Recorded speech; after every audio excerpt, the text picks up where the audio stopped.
வணக்கம். அஸ்திரம் வாராந்த அரசியல் நிகழ்ச்சியினூடாக இணைந்திருக்கின்றீர்கள். இன்று வியாழக்கிழமை. நாளை மறுதினம் இலங்கையினுடைய வரலாற்றிலே ஒரு முக்கியமான நாள். இலங்கையினுடைய 9வது ஜனாதிபதி தேர்தல் இடம்பெற இருக்கின்றது. மக்கள் தங்களுடைய ஜனநாயக உரிமையை மீட்டெடுப்பதற்காக அல்லது அந்த ஜனநாயக உரிமையை நிலைநிறுத்திக் கொள்வதற்காக பயன்படுத்துகின்ற ஒரு ஆயுதமாகத்தான் இந்த வாக்குரிமை என்பது காணப்படுகின்றது. அந்த வகையிலேயே தெற்காசியாவிலேயே நாங்கள் பெருமைப்படக்கூடிய ஒரு விஷயம், சர்வஜன வாக்குரிமையை குடியேற்ற நாடுகளிலே நாங்கள் முதலாவதாக அறிமுகப்படுத்தியிருந்தோம். எல்லோருக்கும் வாக்குரிமையை நாங்கள் வழங்கியிருந்தோம். அப்படி இருக்கின்ற ஒரு காலகட்டத்திலே வருகின்ற தேர்தல் மிகவும் முக்கியமானது ஒரு விஷயமாக காணப்படுகிறது. ஏனென்று சொன்னால் ஏராளமான பொருளாதார நெருக்கடி, அரசியல் நெருக்கடிக்கு பின்னராக இலங்கையிலே நடைபெறப் போகின்ற ஒரு ஜனாதிபதி தேர்தலாக இது இருக்கின்றது. எனவே கட்டாயம் இந்த ஜனாதிபதி தேர்தலை அனைவரும் சிறப்பான முறையிலே பயன்படுத்திக் கொள்ள வேண்டும். தங்களுடைய மக்கள் பிரதிநிதியை ஜனாதிபதியாக தெரிவு செய்ய வேண்டும் அப்படி என்று சொல்லுகிறார்கள். எனவே மக்களுக்கு இது தொடர்பான விழிப்புணர்வு மேலும் அவசியமாக இருக்கின்றது. எவ்வாறு வாக்களிக்க வேண்டும், வாக்களிப்பு நிலையங்களுக்கு எவ்வாறு செல்ல வேண்டும், எவ்வாறு ஒரு செல்லுபடியாகின்ற வாக்கை நாங்கள் அளிக்க வேண்டும் என்கின்ற விழிப்புணர்வு பெரும்பாலான இடங்களில் இருக்கின்ற மக்களுக்கு குறைவாக இருக்கிறது. எனவே அது தொடர்பான விழிப்புணர்வை ஏற்படுத்த வேண்டியது எங்களுடைய கடமையாகவும் இருக்கிறது. இன்று எங்களுடைய இந்த அஸ்திரம் நிகழ்ச்சியினூடாக இணைந்திருக்கின்றார் மேலதிக தேர்தல்கள் ஆணையாளர் திரு சிவசுப்பிரமணியம் அச்சுதன் அவர்கள். வணக்கம். வணக்கம். நேத்ரா தொலைக்காட்சி ஊடாக மிகவும் ஒரு முக்கியமான இந்த வேளையிலே தமிழுக்கு பேசும் மக்களுக்கு ஒரு கருத்தை தெரிவிப்பதற்கும் விழிப்புணர்வை ஏற்படுத்துவதற்கும் வாக்களிப்பது சம்பந்தமான ஒரு கருத்துக்களை மேற்கொள்வதற்காக தேர்தல் ஆணைக்குழுவிற்கு சந்தர்ப்பம் கிடைத்ததை நாங்கள் மிகவும் மகிழ்ச்சி அடைகின்றோம். நன்றி. நிச்சயமாக இந்த நிகழ்ச்சி மட்டுமில்லை, எங்களுடைய கடந்த நிகழ்ச்சியிலும் கூட நீங்கள் பங்கு பெற்றிருந்தீர்கள். ஏராளமான பொதுவான விடயங்களை, தேர்தல் தொடர்பான பொதுவான விடயங்களில் இலங்கையில் எவ்வாறான ஒரு தேர்தல் முறைமை இருக்கின்றது, நாங்கள் எப்படி அதை நாங்கள் நடைமுறைப்படுத்த வேண்டும் என்று சொல்லி ஏராளமான விஷயங்களை பகிர்ந்திருந்தீர்கள். உங்களுடைய வேலைப்பளவுக்கு மத்தியிலும் எங்களுக்கு தெரியும், எதிர்வரும் தினத்திலே இந்த தேர்தல் இடம்பெற இருக்கின்ற இந்த வேளையிலும் எங்களுக்காக உங்களுடைய நேரத்தை ஒதுக்கியமைக்கு நாங்கள் நன்றிகளை தெரிவித்துக் கொள்கின்றோம். இன்று நாங்கள் பிரதானமாக பேசப் போகின்ற விஷயம், நடைபெறப் போகின்ற தேர்தலிலே மக்கள் எவ்வாறு தங்களுடைய பங்கு பெற்றுதலை வழங்க வேண்டும், தேர்தல்கள் ஆணைக்குள் அதற்கான நடவடிக்கைகளை எவ்வாறு எடுத்திருக்கிறது சொல்லி. தேர்தல்கள் நிலையங்களுக்கு நாங்கள் செல்லுகின்ற பொழுது, எங்களுடைய வாக்கு நாங்கள் இட செல்லுகின்ற பொழுது பிரதானமாக எவ்வாறான முக்கியமான ஆவணங்களை நாங்கள் கொண்டு செல்ல வேண்டும்? உங்களுக்கு தெரியும், இன்றைய இந்த திகதியிலே அடுத்து வரும் 2 நாட்களுக்குள்ளே தேர்தலுக்கு மக்கள் வாக்களிப்பதற்கு தயாராக இருக்கின்றார்கள். இந்த நிகழ்ச்சி ஒளிபரப்பாகின்ற நேரத்தில் நான் நினைக்கின்றேன் ஒரு அமைதியான, அதாவது நான் சைலண்ட் பீரியட்னு சொல்லுவோம், பிரச்சாரங்கள் அனைத்தும் நிறுத்தப்பட்டு ஒரு காலப்பகுதியாக இருக்கும். ஆகவே மக்கள் இதுவரை காலமும் அவர்கள் நிச்சயமாக பார்த்திருப்பார்கள் நினைக்கிறேன். வேட்பாளர்களின் தேர்தல் விஞ்ஞாபனங்களை பார்த்திருப்பார்கள், பிரச்சாரங்களை பார்த்திருப்பார்கள், ஊடகங்களை பார்த்திருப்பார்கள். அதற்கூடாக இவர்கள் பார்த்த விடயங்கள், கேட்ட விடயங்கள் சகலதையும் சீர்தூக்கி பார்த்து தமக்கு பொருத்தமான ஜனநாயக ரீதியிலே தமது பிரதிநிதியாக ஒருவரை நியமிப்பதற்கான வாக்களிப்பார்கள். அந்த வாக்களிப்புக்காக வாக்களிப்பு நிலையங்களுக்கு செல்கின்ற போது முக்கியமாக உங்களுக்கு தெரியும், ஏற்கனவே தேர்தல் ஆணைக்குழு அதுக்கான நடவடிக்கைகளை மேற்கொண்டு வாக்காளர் அட்டைகள் விநியோகிக்கும் பணி பூர்த்தி செய்யப்பட்டிருக்கின்றது. தபால் நிலையங்கள் ஊடாக உங்கள் பகுதி தபால் நிலையங்கள் ஊடாகவே உங்களுக்கு கையளிக்கப்பட்டிருக்கும்.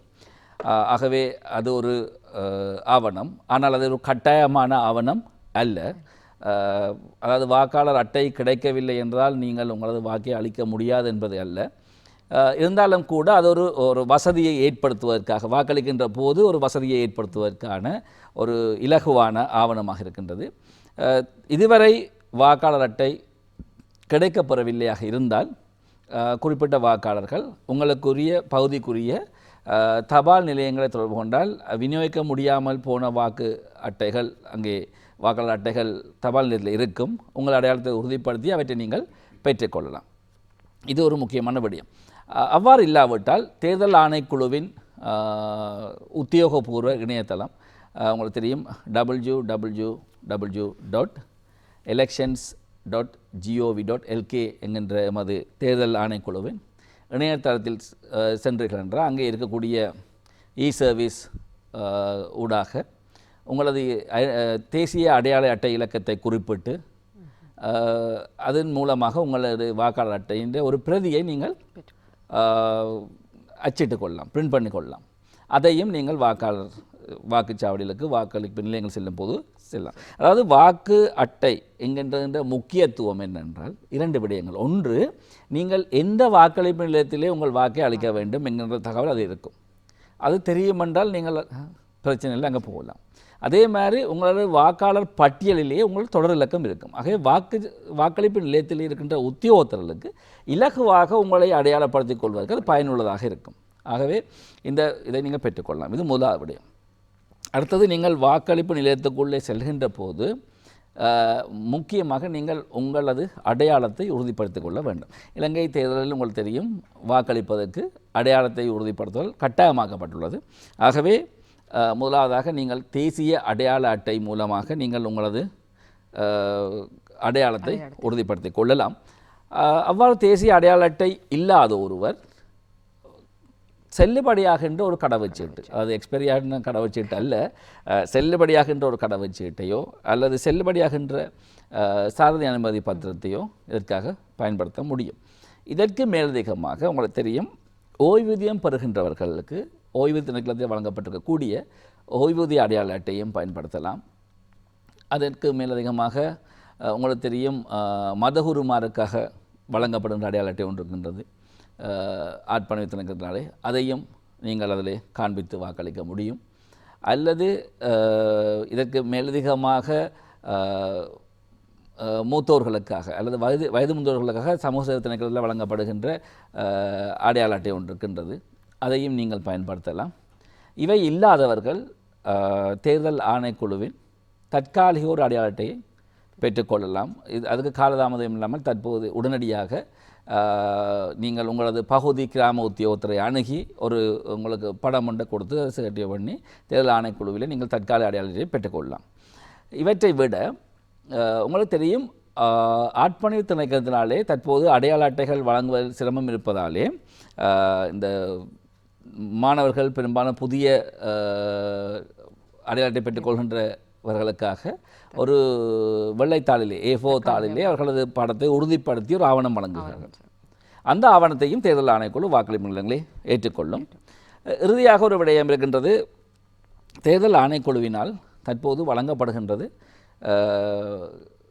அதாவது அங்கவீனமுற்ற வாக்காளர்களுக்காக என்று கூறி ஒரு அடையாள அட்டை நாங்கள் வழங்கியிருக்கின்றோம். அவர்களது இயலாமை சம்பந்தமாக இயலாமைக்குட்பட்டவர்களுக்காக வழங்கப்படுகின்ற அடையாள அட்டையிலே அந்த இயலாமை என்ன என்றதும் குறிப்பிடப்பட்டிருக்கும். அவற்றை பயன்படுத்தியும் அவர்கள் வாக்களிக்கக்கூடியதாக இருக்கும். இந்த ஆவணங்கள் மிகவும் முக்கியமானவை. நீங்கள் கட்டாயமாக வாக்குச்சாவடிக்கு எடுத்து செல்ல வேண்டிய விடயங்கள். வாக்காளர் அட்டையை பற்றி கூறியிருந்த போது சொல்லியிருந்தீர்கள், பெரும்பாலும் இந்த நேரத்தில் எல்லோருக்கும் அது கிடைக்கப்பெற்றிருக்கும். கிடைக்கப்பெற முடியாமல் இருப்பவர்கள் எவ்வாறு இணையதளங்கள் ஊடாக கிராம சேவையாளர் அதை பெற்றுக்கொள்வதற்கு வாய்ப்புகள் இருக்கிறது என்று சொல்லியிருந்தீர்கள். அந்த இடத்திலே ஒருவர் வாக்காளர் அட்டை இல்லாமல் ஒரு வாக்கெடுப்பு நிலையத்துக்கு சென்று வாக்கினை அளிக்க முடியும். அவருடைய ஆள் அடையாளத்தை உறுதிப்படுத்துகின்ற ஏதாவது ஆவணங்களை மட்டும் வைத்து, இந்த வாக்காளர் அட்டை இல்லாத எந்த விதமான வாக்காளர் அட்டை சம்பந்தமான பிரதிகளும் இல்லாமல் அவர் அந்த வாக்கை அளிக்க முடியுமாக இருக்கலாம். ஏன்னு சொன்னால் வயோதிபர்களுக்கு வீட்டில் இருப்பவர்கள் நேரம் அதை தொலைத்து விடுவார்கள், அல்லது அதை எப்படி பெற்றுக்கொள்வது என்கின்ற அந்த விழிப்புணர்வு அவர்களுக்கு இருக்காது. அப்படியான சந்தர்ப்பத்தில் என்ன செய்வார்? நிச்சயமாக அது நான் உங்களுக்கு கூறுறேன், இது ஒரு கட்டாயமான ஆவணம் அல்ல. அதாவது உங்களிடம் வாக்காளர் அட்டை இல்லை என்றால் உங்களுக்கு தெளிவாக, அதாவது ஒரு விடயத்தை நீங்கள் பார்க்கலாம். பொதுவாக ஒரு கிராமத்திலே வாக்களிப்பு நிலையம் ஒவ்வொருத்தருக்கும் ஒரு இடமாக தான் இருக்கும். அதில் மாற்றம் செய்வது மிக குறைவு. ஆனால் சில சந்தர்ப்பங்கள் மாற்றங்கள் இருக்கலாம், இல்லை என்று கூறுவதற்கு இல்லை. அவ்வாறு இருக்கின்ற போது உங்களது வாக்கெடுப்பு நிலையத்திற்கு, உங்களது பகுதிக்குரிய வாக்கெடுப்பு நிலையம் இதுதான் என்று உங்களுக்கு தெரியுமாக இருந்தால் அது பெரிய ஒரு விடயம் ஒன்றுமில்லை. உங்களுக்கு அயலவர் எங்கே போகின்றாரோ அதைத்தான் இருக்கும். ஆகவே அந்த வாக்களிப்பு நிலையத்துக்கு நீங்கள் செல்கின்ற போது அங்கே உங்கள் அடையாள அட்டையை காட்டினால் அங்கே இருக்கக்கூடிய உத்தியோகத்தர்கள் வாக்கு பட்டியலிலே, வாக்காளர் பட்டியலிலே உங்கள் பெயரை அடையாளப்படுத்தி அதற்குரிய ஒழுங்கலை செய்து தருவார்கள். இவை கட்டாயம் என்று அல்ல. வாக்காளர் அட்டை இல்லை என்றால் கூட நீங்கள் வாக்குச்சாவடிக்கு சென்று வாக்களிக்கக்கூடிய சந்தர்ப்பம் இருக்கின்றது. நிச்சயமாக. அதேபோல பெரும்பாலும் தேர்தல் காலங்களில் இடம்பெறுகின்ற இன்னொரு பிரச்சனை, அந்த வாக்கெடுப்பு நிலையங்களிலே சில குழப்ப நிலைகள் தோன்றும். நிறைய லைனுக்கு மக்கள் நிற்கின்ற பொழுது ஏற்படுகின்ற குழப்பமாக இருக்கலாம், சிலர் வேண்டுமென்றே செய்கின்ற குழப்பங்களாக இருக்கலாம். எனவே ஒரு வாக்கெடுப்பு நிலையத்தினுள் எவ்வாறான நடவடிக்கைகளை மக்கள் பின்பற்ற வேண்டும்? இரண்டு விடயங்கள் உங்களுக்கு தெரியும். எந்த தேர்தல் வந்தாலும் தேர்தல் ஆணைக்குழு கூறுகின்ற ஒரு விடயம், காலதாமதங்களை தவிர்ப்பதற்காக நேர காலத்துடன் வாக்களிப்பு நிலையத்துக்கு வாருங்கள் என்கின்ற விடயம். உங்களுக்கு தெரியும், வாக்கெடுப்பு நேரத்தை இந்த இடத்தில் நான் குறிப்பிடுவது பொருத்தமாக இருக்கும். வழமை போன்று தேர்தல் காலத்திலே வாக்கெடுப்புக்காக காலை 7 மணி முதல் மாலை 4 மணி வரையான காலப்பகுதி ஒதுக்கப்பட்டிருக்கும். ஆகவே நீங்கள் வாக்கெடுப்பு நிலையத்துக்கு நேர்காலத்துக்கு வர வேண்டும். அமைதியாக வரிசையிலே உங்களது சந்தர்ப்பம் வரும் வரை காத்திருங்கள். அவ்வாறாக வரிசையிலே குழப்பம் ஏற்படுத்துகின்ற பட்சத்தில் அது சட்ட நடவடிக்கை இட்டு செல்ல வேண்டியிருக்கும். அங்கே அதுக்கான ஏற்பாடுகள் பாதுகாப்புகள் செய்யப்பட்டிருக்கும். ஆகவே உங்களுக்கும் இணையவர்களுக்கும் அசௌகரியம் ஏற்படுத்தாமல் தயவு செய்து வரிசையிலே காத்திருங்கள். உங்களது சந்தர்ப்பம் வருகின்ற போது நீங்கள் வாக்குச்சாவடிக்கு உள்ளே செல்கின்ற போது தேசிய அடையாள அட்டையோ அல்லது நான் முன்னர் குறிப்பிட்ட அடையாளங்களை வெளிப்படுத்தக்கூடிய ஆவணங்களை காட்டி உங்கள் அடையாளத்தை நீங்கள் உறுதிப்படுத்தி கொள்ளுங்கள்.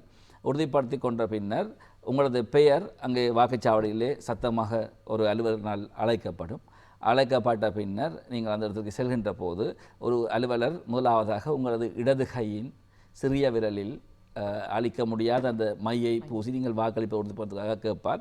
அதுக்கு நீங்கள் ஒத்துழைக்க வேண்டும். அதுக்கு இடம் கொடுக்க மறுத்தாலோ அல்லது கையை காண்பிக்க மறுத்தாலோ உங்களுக்கு வாக்குச்சீட்டு ஒன்று வழங்கப்படாது. ஆகவே கட்டாயமாக நீங்கள் அதுக்கு ஒத்துழைக்க வேண்டும். அது சட்ட ரீதியாக உறுதிப்படுத்தப்பட்ட தேவைப்படுத்தப்பட்ட ஒரு விடயம். ஆகவே அந்த தேவைப்படுத்தலுக்கு நீங்கள் உங்கள் அடையாளத்தை நீங்கள் இட வேண்டும் கட்டாயமாக. ஆகவே உங்கள் இடது கையை நீங்கள் அவர்கள் கேட்பார்கள் காட்டுமாறு, அதை பரீட்சிப்பார்கள். அதில் ஏற்கனவே மை பூசப்பட்டுள்ளதா என்று இல்லை என்பதை உறுதிப்படுத்தி கொண்டு அவர்கள் அங்கே அடையாளத்தை இடுவார்கள். அதன் பின்னர் உங்களுக்கு வாக்குச்சீட்டு ஒன்று வழங்கப்படும்.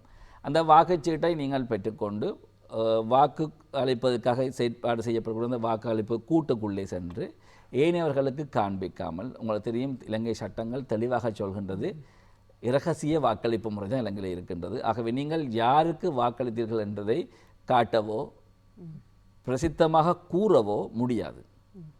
வாக்குச்சாவடிக்கு உள்ளேயும் சரி வெளியேயும் சரி நீங்கள் வாக்களித்த விடயத்தை வெளியில் யாருக்கும் கூற முடியாது.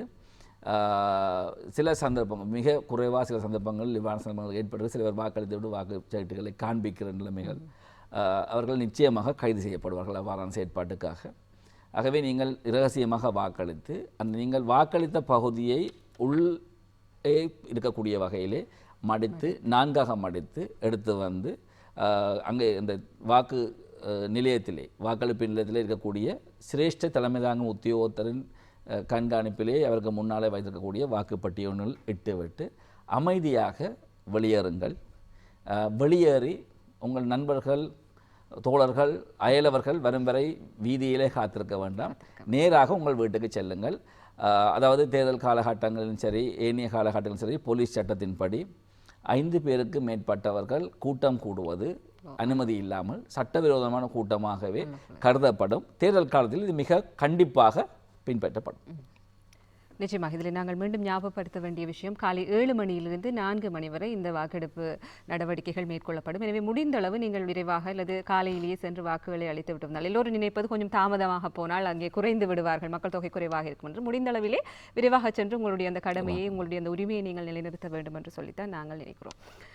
முக்கியமான ஒரு கேள்வி, கடந்த நிகழ்ச்சியில் கூட பரிமாறியிருந்தீர்கள். இப்பொழுது இந்த சமூக வலைத்தளங்களூடாக நிறைய ஆய்வாளர்கள் உருவாகி இருக்கிறார்கள் அப்படின்னு சொல்லி, எங்கே பார்த்தாலும் எப்படி வாக்களிப்பது என்று சொல்லி பல தரப்பட்டவர்கள் பல்வேறுபட்ட கருத்துக்களை தெரிவித்து வருகிறார்கள். அதிலும் இந்த விருப்பு வாக்கு என்று சொல்லப்படுகின்ற ஒரு விஷயம் சம்பந்தமாக கதைத்து வருகிறார்கள். எனவே மக்களுக்கு ஒரு குழப்பமாக இருக்கிறது, புள்ளடிகளை இடுவதா அல்லது இந்த 1, 2, 3 என்று சொல்லி போடுவதான்னு சொல்லி, எப்படி அந்த வாக்குகளை அளிக்க வேண்டும், எப்படியான வாக்குகள் செல்லுபடியான வாக்குகளாக கருத்திலே எடுக்கப்படும்?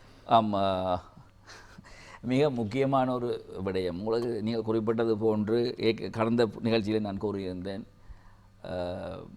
சமூக வலைத்தளங்களின் பயன்பாடு மிகவும் உச்சகட்டத்தில் இருக்கின்றது. அதில் மிக பாரிய நன்மை இருக்கின்றது.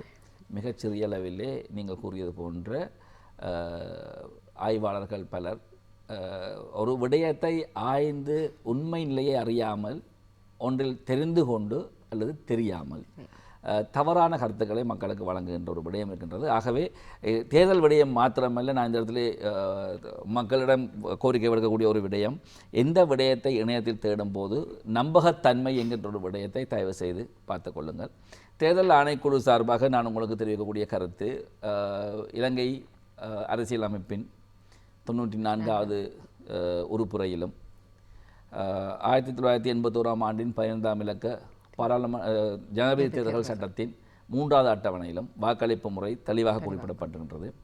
அங்கே பயன்படுத்தக்கின்ற வசனத்தை நான் உங்களுக்கு தெளிவாக கூறுகின்றேன். ஒரு வாக்காளர் தான் விரும்பிய வேட்பாளரை 1 என அடையாளமிடுவதற்கூடாக தெரிவு செய்வதற்கும், அதன் பின்னர் அவர் விரும்பினால் தனது விருப்பத் தெரிவை வெளிப்படுத்துவதற்கும் அங்கே சந்தர்ப்பம் இருக்கின்றது. விருப்பத் தெரிவை அவர் வெளிப்படுத்துகின்ற போது 3 வேட்பாளர்கள் மாத்திரமே போட்டியிடும் ஒரு தேர்தலாக இருந்தால் அவருக்கு 2வது விருப்பத் தெரிவை செய்வதற்கான சந்தர்ப்பம் இருக்கின்றது. அதற்கு மேல் 3க்கு மேற்பட்டவர்கள் இருந்தால் 3வது விருப்பத் தெரிவையும் அவர் செய்யலாம். ஆகவே இந்த தேர்தலை பற்றி நாங்கள் கதைக்கின்ற போது 3க்கு மேலே இருக்கிறார். ஆகவே ஒரு வாக்காளருக்கு 1 என்கின்ற அடையாளத்தை இடுவதற்கூடாக தான் விரும்புகின்ற வேட்பாளருக்கு தனது வாக்கை அளிப்பதற்கும், அவர் விரும்பினால் அவருக்கு மேலதிக விருப்பத் தெரிவு இருக்கும் பட்சத்திலே தனது 2வது விருப்பத் தெரிவை 2 என்கின்ற அடையாளத்தை இடுவதற்கூடாகவும், 3வது விருப்பத் தெரிவை 3 என்கின்ற இலக்கத்தை இடுவதற்கூடாக 3வதையும் வெளிப்படுத்தக்கூடிய சந்தர்ப்பம் சட்ட ரீதியாக வழங்கப்பட்டிருக்கிறது. இதற்கு மேலதிகமாக நீங்கள் பார்த்தீர்களாக இருந்தால் தேர்தலிலே போட்டியிட்டு கொண்டிருக்கின்ற வேட்பாளர்கள், களத்தில் இருக்கக்கூடியவர்கள் தமது பிரச்சாரங்களின் போது பெரும்பாலானவர்கள் ஒரு புல்லடியிடுகின்ற ஒரு முறைமையே வெளிப்படுத்தி வருகின்றார்கள். ஆகவே மக்கள் மத்தியிலே ஒரு குழப்பம் ஏற்படலாம். தேர்தல் ஆணைக்குழு 1, 2, 3 என்று கூறிக்கொண்டிருக்கின்றது. அவர்கள் புல்லடியை கூறிக்கொண்டிருக்கின்றார்கள். ஆகவே தமது வாக்குக்கு என்ன நடக்கும் என்று சொல்லி இந்த இடத்திலே நான் ஒரு விடயத்தை தெளிவாக சுட்டிக்காட்ட விரும்புகின்றேன். நான் கூறிய ஜனாதிபதி தேர்தல்கள் சட்டத்தின் 51ஆம் பிரிவின் 2ஆம் பகுதியிலே ஒரு விடயம் தெளிவாக குறிப்பிடப்பட்டிருக்கின்றது. ஒரு வாக்காளர் தனது விருப்பத் தெரிவை ஏதோ ஒரு வகையிலே தெளிவாக வெளிப்படுத்தியிருந்தால் அந்த வாக்கை நிராகரிக்க கூடாது என்கிறது அதில் குறிப்பிடப்பட்டுள்ளது. ஆகவே காலகாலமாக தேர்தல் திணைக்களத்தினாலும் சரி, தேர்தல் ஆணைக்குழுவினாலும் சரி, ஏற்றுக்கொள்ளப்பட்ட ஒரு பழக்க வழக்கம்தான் புல்லடியை கூட நாங்கள் வாக்காக கருத்தில் எடுத்துக்கொண்ட ஒரு விடயம் இருக்கின்றது. அடுத்ததாக நீங்கள் பார்க்கின்ற போது இலங்கை தேர்தல் வரலாற்றிலே நாங்கள் வித்தியாசமான 5 வகையான தேர்தல் இருக்கின்றது. அதில் 1 மக்கள் கருத்து கணிப்பு, அவற்றை நாங்கள் விடுவோம். ஏனைய தேர்தல்களில் பார்க்கின்ற போது உள்ளூராட்சி மன்ற தேர்தல், மாகாண சபை தேர்தல், பாராளுமன்ற தேர்தல், ஜனாதிபதி தேர்தல். அதாவது நீங்கள் பார்க்கின்ற போது ஜனாதிபதி தேர்தல் தேசிய மட்டத்திலே தேசிய நலன் கருதிய ஒரு தேர்தலாக இருக்கின்றது. இங்கே மக்களது வாக்களிப்பு மனநிலை வித்தியாசமானது. அது பாராளுமன்ற வாக்களிப்பு முறையிலே அதே மாதிரி இருக்காது. மாகாண சபைக்கு வேறு வகையாக இருக்கும், உள்ளூராட்சி வேறு வகையாக இருக்கும். இது நீங்கள் ஒரு சிறந்த ஒரு ஆய்வாளர் எடுத்துக்கொண்டு அவருக்கு ஆய்வு செய்து பார்த்தால் அந்த மக்களது வாக்களிப்பு அந்த அந்த முறைமை மாற்றத்தை நீங்கள் தெளிவாக அவதானிக்கலாம். ஆகவே ஜனாதிபதி தெரிவின் போது மக்கள் தேசிய நலன் கருதி அவ்வாறான ஒரு முக்கியத்துவத்துக்கு வாக்களிப்பது முறை. ஆகவே நீங்கள் நல்ல கூற வந்த விடயம் என்னென்றால் அதில் எவ்வளவு தூரம் மக்களது ஆர்வம் நீங்கள் எடுத்து பார்த்தீர்கள் என்றால் கடந்த தேர்தல்களிலே 80க்கு மேற்பட்ட வீதமானவர்கள் ஜனாதிபதி தேர்தலில் வாக்களித்திருக்கிறது நீங்கள் காணலாம். நான் நினைக்கின்றேன், எனது ஞாபகம் சரியாக இருந்தால் கடந்த 2019ஆம் ஆண்டு தேர்தலில் 83.2% வாக்களித்திருக்கிறார்கள் நம்புகிறேன். அதுக்கு முதல் 82%. அவ்வாறாக மிக பாரிய அளவிலே மக்கள் ஆர்வமாக வாக்களிக்கின்ற தேர்தல்கள். ஆகவே மக்கள் இந்த விடயங்களை தெளிவாக புரிந்து கொள்வார்கள். அங்கே அடுத்ததில் முக்கியமாக கூற வேண்டிய விடயம் ஒரு இப்போ சமூக ஊடகங்களூடாக ஒரு விடயத்தை நாங்கள் பார்க்கின்றோம். இந்த முறை கூட வாக்குகள் நிராகரிக்கப்படலாம், தெரியாமல் யாரும் வாக்களிக்கவில்லை. அதாவது இலங்கையிலே 1978ஆம் ஆண்டு அரசியலமைப்பு உருவாக்கப்பட்டதன் பின்னர் 82ஆம் ஆண்டிலிருந்து நாங்கள் 8 ஜனாதிபதி தேர்தல் நடத்தியிருக்கின்றோம். அதன் தரவுகள் எடுத்து பார்த்தீங்கன்னா மிக சொற்பளவான நிராகரிக்கப்பட்ட வாக்குகள் இருக்கின்றது. ஆகவே மக்கள் தெளிவாகத்தான் வாக்களித்திருக்கிறார்கள். அதை தெளிவுபடுத்துவதற்காக தேர்தல் ஆணைக்குழு தன்னாலான சகல முயற்சிகளை மேற்கொண்டு வருகின்றது. ஆகவே நீங்கள் உங்களுக்குரிய விருப்பத் தெரிவை 1 என்ற இலக்கம் இடுவதற்கூடாக நீங்கள் வெளிப்படுத்தலாம். அதுக்கு மேலதிகமான உங்கள் விருப்பங்களுக்காக 2, 3 நீங்கள் இடலாம் விரும்பினால். அது கட்டாயமான விடயம் அல்ல. உங்களது வேட்பாளர் தெரிவு 1, 2 இலக்கம் இடுவதற்காக இருக்க வேண்டும். அவ்வாறு இல்லாமல் புல்லடியிடப்பட்டால் கூட அதை தேர்தல் ஆணைக்குழு ஏற்றுக்கொள்ளும். ஆனால் நான் நினைக்கின்றேன், அண்மையிலே தேர்தல் ஆணைக்குழுவினால் ஒரு ஊடக அறிக்கை வெளியிடப்பட்டது. புல்லடியிட்டு 2, 3 என்ற இலக்கங்கள் இட்டால் அந்த வாக்கு நிராகரிக்கப்படும். ஆகவே நீங்கள் புல்லடியிடுவதாக இருந்தால் புல்லடியை மாத்திரம் இடுங்கள், இல்லது உங்களுக்கு விருப்பத்தெரிவு இருந்தால் 1, 2, 3 என்ற முறையிலே வாக்களியுங்கள். இதைவிட வேறு எந்த முறையிலையுமே வாக்களிக்க முடியாது. ஆகவே அந்த முயற்சியில் ஈடுபட வேண்டாம். ஒவ்வொரு வாக்கும் மிகவும் பெறுமதியானது. நீங்கள் ஒரு வாக்கை அளித்து விட்டால் அடுத்த 5 ஆண்டுக்கு அந்த வாக்கை மீள பெற்றுக்கொள்வதற்கு வழியே இல்லை. இலங்கையில் அவ்வாறான நிலைமை இல்லை. ஆகவே அந்த பொன்னான வாக்கை உங்கள் தெரிவை சரியாக அழியுங்கள், நிராகரிக்காமல் பார்த்து கொள்ளுங்கள். மீண்டும் மீண்டும் நான் கூறுகின்றேன், உங்களது வேட்பாளர் தெரிவு நீங்கள் வாக்கை அளிப்பதற்கு 1 என்ற இலக்கத்தை பாவியுங்கள். உங்கள் விருப்பத் தெரிவுக்கு 2, 3 என்ற இலக்கங்களை பாவியுங்கள். ஒரு தெரிவு தான் இருந்தால் ஒன்றோடு நிறுத்தலாம், பிரச்சனை இல்லை. 2 தெரிவு இருந்தால் 1, 2 நிறுத்தலாம். உங்களுக்கு 3 தெரிவு இருந்தால் 1, 2, 3 நீங்கள் போடுங்கள். இந்த புல்லடி என்பதை தாண்டி 1, 2, 3 என்று வைத்துக் கொள்வது அனைவருக்கும் பொருத்தமானதாக இருக்கும். அதே போல கூறியிருந்தீர்கள், இந்த வயது முதிர்ந்தவர்களுக்கு அல்லது உடல்நலக்குறைவு உடையவர்களுக்கெல்லாம் நீங்கள் இந்த அடையாளத்தை உறுதிப்படுத்துவதற்கென்று சொல்லி இந்த முறைய தேர்தலிலே வேறு விதமான நடைமுறைகளை வைத்திருந்தீர்கள் என்று சொல்லி, அதே போல இந்த வாக்களிப்பு நிலையங்களிலும் இந்த வயது முதிர்ந்தவர்களாக இருக்கலாம் அல்லது உடலுள்ள குறைபாடுகள் உடையவர்களாக இருக்கலாம், அவர்களுக்கு என்று சொல்லி விசேட நடைமுறைகள் இருக்கிறதா, அல்லது தாங்களாக அந்த வாக்குகளை அளிக்க முடியாதவர்களுக்கு என்று சொல்லி ஏதாவது உதவிகளை அங்கிருப்பவர்களிடம் பெற்றுக்கொள்ளலாம்? ஆம், இதிலே இவ்வாறான விடயம் சட்டத்திலேயே அது உறுதிப்படுத்தப்பட்டிருக்கிறது. ஒன்று, இயலாமைக்கு உட்பட்டவர்கள். அதில் நீங்கள் கூறிய போது அது வயது முதிர்ச்சியால் இயலாமையாக இருக்கலாம், அல்லது பிறப்பிலேயே இயலாமைக்கு உட்பட்டவராக இருக்கலாம், அல்லது இடையிலே ஏதாவது விபத்துக்களால் இயலாமை ஏற்பட்டவராக இருக்கலாம். ஆகவே இந்த இயலாமைக்கு உட்பட்ட வாக்காளர்கள் சம்பந்தமாக அனைவரையும் உள்ளடக்கிய தேர்தல் என்ற வகையிலே தேர்தல் ஆணைக்குழு பெரிய அளவிலே நாங்கள் எங்களால் இயலுமான சகல முயற்சிகளை மேற்கொண்டோம். அதில் நாங்கள் ஒவ்வொரு கட்டமாக பார்ப்போமாக இருந்தால், ஒன்று, இந்த வீல் சேர், அதாவது சக்கர நாற்காலியை பயன்படுத்தக்கூடிய இயலாமைக்கு உட்பட்டவர்கள் வாக்களிப்பு நிலையங்களுக்கு இலகுவாக உள்நுழைவதற்கு அங்கே அந்த சாய்தளங்களை அமைப்பது போன்ற விடயங்கள் தேர்தல் ஆணைக்குழுவினால் கட்டாயமாக அனைத்து தேர்தல் மாவட்ட அலுவலர்களுக்கும் அறிவிக்கப்பட்டு அவர்கள் அதில் கவனம் செலுத்தியிருக்கின்றார்கள். பெரும்பாலுமான வாக்குச்சாவடிகளிலே அந்த பிரச்சனை இருக்காது. ஆகவே படிகளை தவிர்க்க வேண்டும் அல்லது சாய்தளம் இருக்க வேண்டும் என்கின்ற ஒன்று.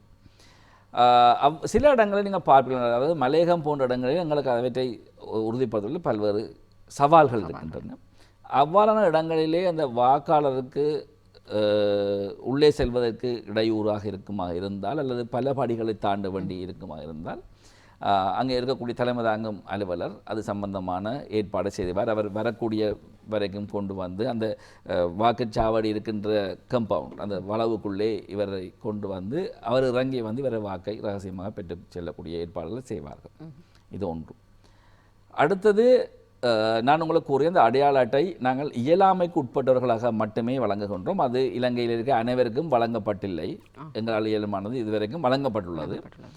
அதை இருக்கிறவர்கள் அதை கொண்டு தமது உதவியோடு செல்லலாம். அல்லது சட்டத்தில் இருக்கின்றது, ஒருவர் வாக்குச்சாவடிக்கு செல்லும் போது உதவியாளை அழைத்து செல்ல வேண்டுமாக இருந்தால், ஒரு இயலாமைக்கு உட்பட்டவர், ஒன்றில் பார்வை குறைபாடு இருக்கலாம் அல்லது நடமாட முடியாமல் இருக்கலாம், அவ்வாறான ஒரு சூழல் இருந்தால் அவர் தனது கிராம உத்தியோகத்தர் ஊடாக தேர்தல் ஆணைக்குழுவின் தெரிவத்தாட்சி அலுவலருக்கு விண்ணப்பித்து ஒரு வைத்திய அத்தாட்சி பத்திரத்துடன் இவருக்குள்ள இயலாமையை உறுதிப்படுத்தி கொண்டு ஒரு உதவியாளரை அழைத்து சென்று வாக்கை அளிக்கக்கூடிய சந்தர்ப்பம் இருக்கின்றது.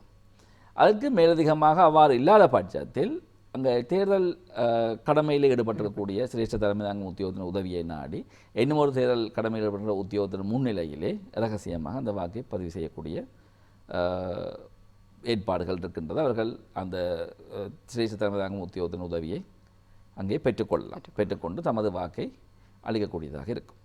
நிச்சயமாக இயலாமையை ஒரு காரணம் காட்டி உங்களுடைய வாக்களிப்பு உரிமையை இல்லாமல் செய்யாமல் அதற்குரிய எல்லா வசதிகளும் செய்யப்பட்டிருக்கிறது. எனவே முடிந்தவரை நீங்கள் சென்று வாக்களிப்பதுதான் சிறந்ததாக இருக்கும். இந்த இடத்துல இன்னொரு விடயத்தை நான் கூற வேண்டியிருக்கின்றது என்னென்றால், உங்களுக்கு தெரியும், தேர்தல் ஆணைக்குழு இது சம்பந்தமான நடவடிக்கைகளிலே சில அடைவு மட்டங்களை நாங்கள் அடைந்திருக்கின்றோம். அதாவது முக்கியமாக உங்களுக்கு தெரியும், இந்த சைகை மொழியை பயன்படுத்துவார்கள். நாங்கள் கடந்த 2 வருடமாக நாடு தழுவிய ரீதியிலே தேர்தல் கடமையில் ஈடுபட்டிருக்கக்கூடிய உத்தியோகத்தர்களுக்கு சைகை மொழியை கற்பித்திருக்கின்றோம். ஓரளவுக்கு, அதாவது அவர்கள் அதில் பாண்டித்தியம் பெற்றவர்கள் இல்லாட்டியும் கூட அந்த தேர்தல் சாவடியிலே தம்மை அதாவது இப்படியான ஒரு வாக்காளர் வந்தால் அவரை கையாளக்கூடிய வகையிலே நாங்கள் அவர்களை தயார்படுத்தி இருக்கின்றோம். அது ஒன்று. அதற்கு மேலதிகமாக நாங்கள் என்ன செய்கின்றோம் என்றால், அந்த சைகை மொழி மூலமாக தேசிய அடையாள அட்டையை கேட்பது எப்படி, பேரை கேட்பது எப்படி போன்ற விடயங்களை நாங்கள் கேட்கின்றோம். அதுக்கு ஒரு போஸ்டர் வாக்குச்சாவடியிலே அது ஒட்டப்பட்டிருக்கும். ஆகவே எங்கள் உத்தியோகத்தில் அதை வைத்துக்கொண்டு இவர்கள் சமாளிக்கக்கூடிய நிலைமை ஒன்று ஏற்பாடு செய்யப்பட்டிருக்கும். அது இலங்கையில் இருக்கக்கூடிய 13,421 வாக்குச்சாவடியிலும் ஒட்டப்பட்டிருக்கும். அதுக்கு ஏற்பாடு செய்யப்பட்டிருக்கிறது. இதற்கு மேலதிகமாக உங்களுக்கு தெரியும், ஒரு பார்வை குறைபாடு உள்ள அல்லது பார்வையற்ற ஒரு வாக்காளர் தனது வாக்கை தானே அளிக்க வேண்டும் என்று விரும்பினால் உதவி இல்லாமல், அதுக்கான ஏற்பாடும் சகல வாக்களிப்பு நிலையங்களும் செய்திருக்கின்றோம். அதாவது ஒரு டக்டைல் ஒன்று நாங்களால் உருவாக்கப்பட்டிருக்கின்றது. அதிலே ஒருவர் கண் தெரியாதவர் தொட்டு பார்த்து ஒவ்வொரு பெட்டி, புல்லடியிட வேண்டிய பெட்டியை அவர் உணர்ந்து கொள்ளலாம். அதுக்கேற்ற வகையில் செய்யப்பட்டிருக்கின்றது. அதுக்குள்ளே வாக்குச்சீட்டை வைத்து அதை சிரேஷ்ட தலைமை உத்தியோகத்தர் வழங்குவார். அதுக்கு முன்னதாக சிரேஷ்ட தலைமை உத்தியோகத்தர் பார்வையற்ற ஒரு வாக்காளர் வந்தால் அந்த வாக்காளருக்கு அந்த வேட்பாளர்களின் வரிசையை, என்னென்ன பேர் எந்தெந்த இடத்துல இருக்குது என்பதை அவர் வாசித்து விடுவார்.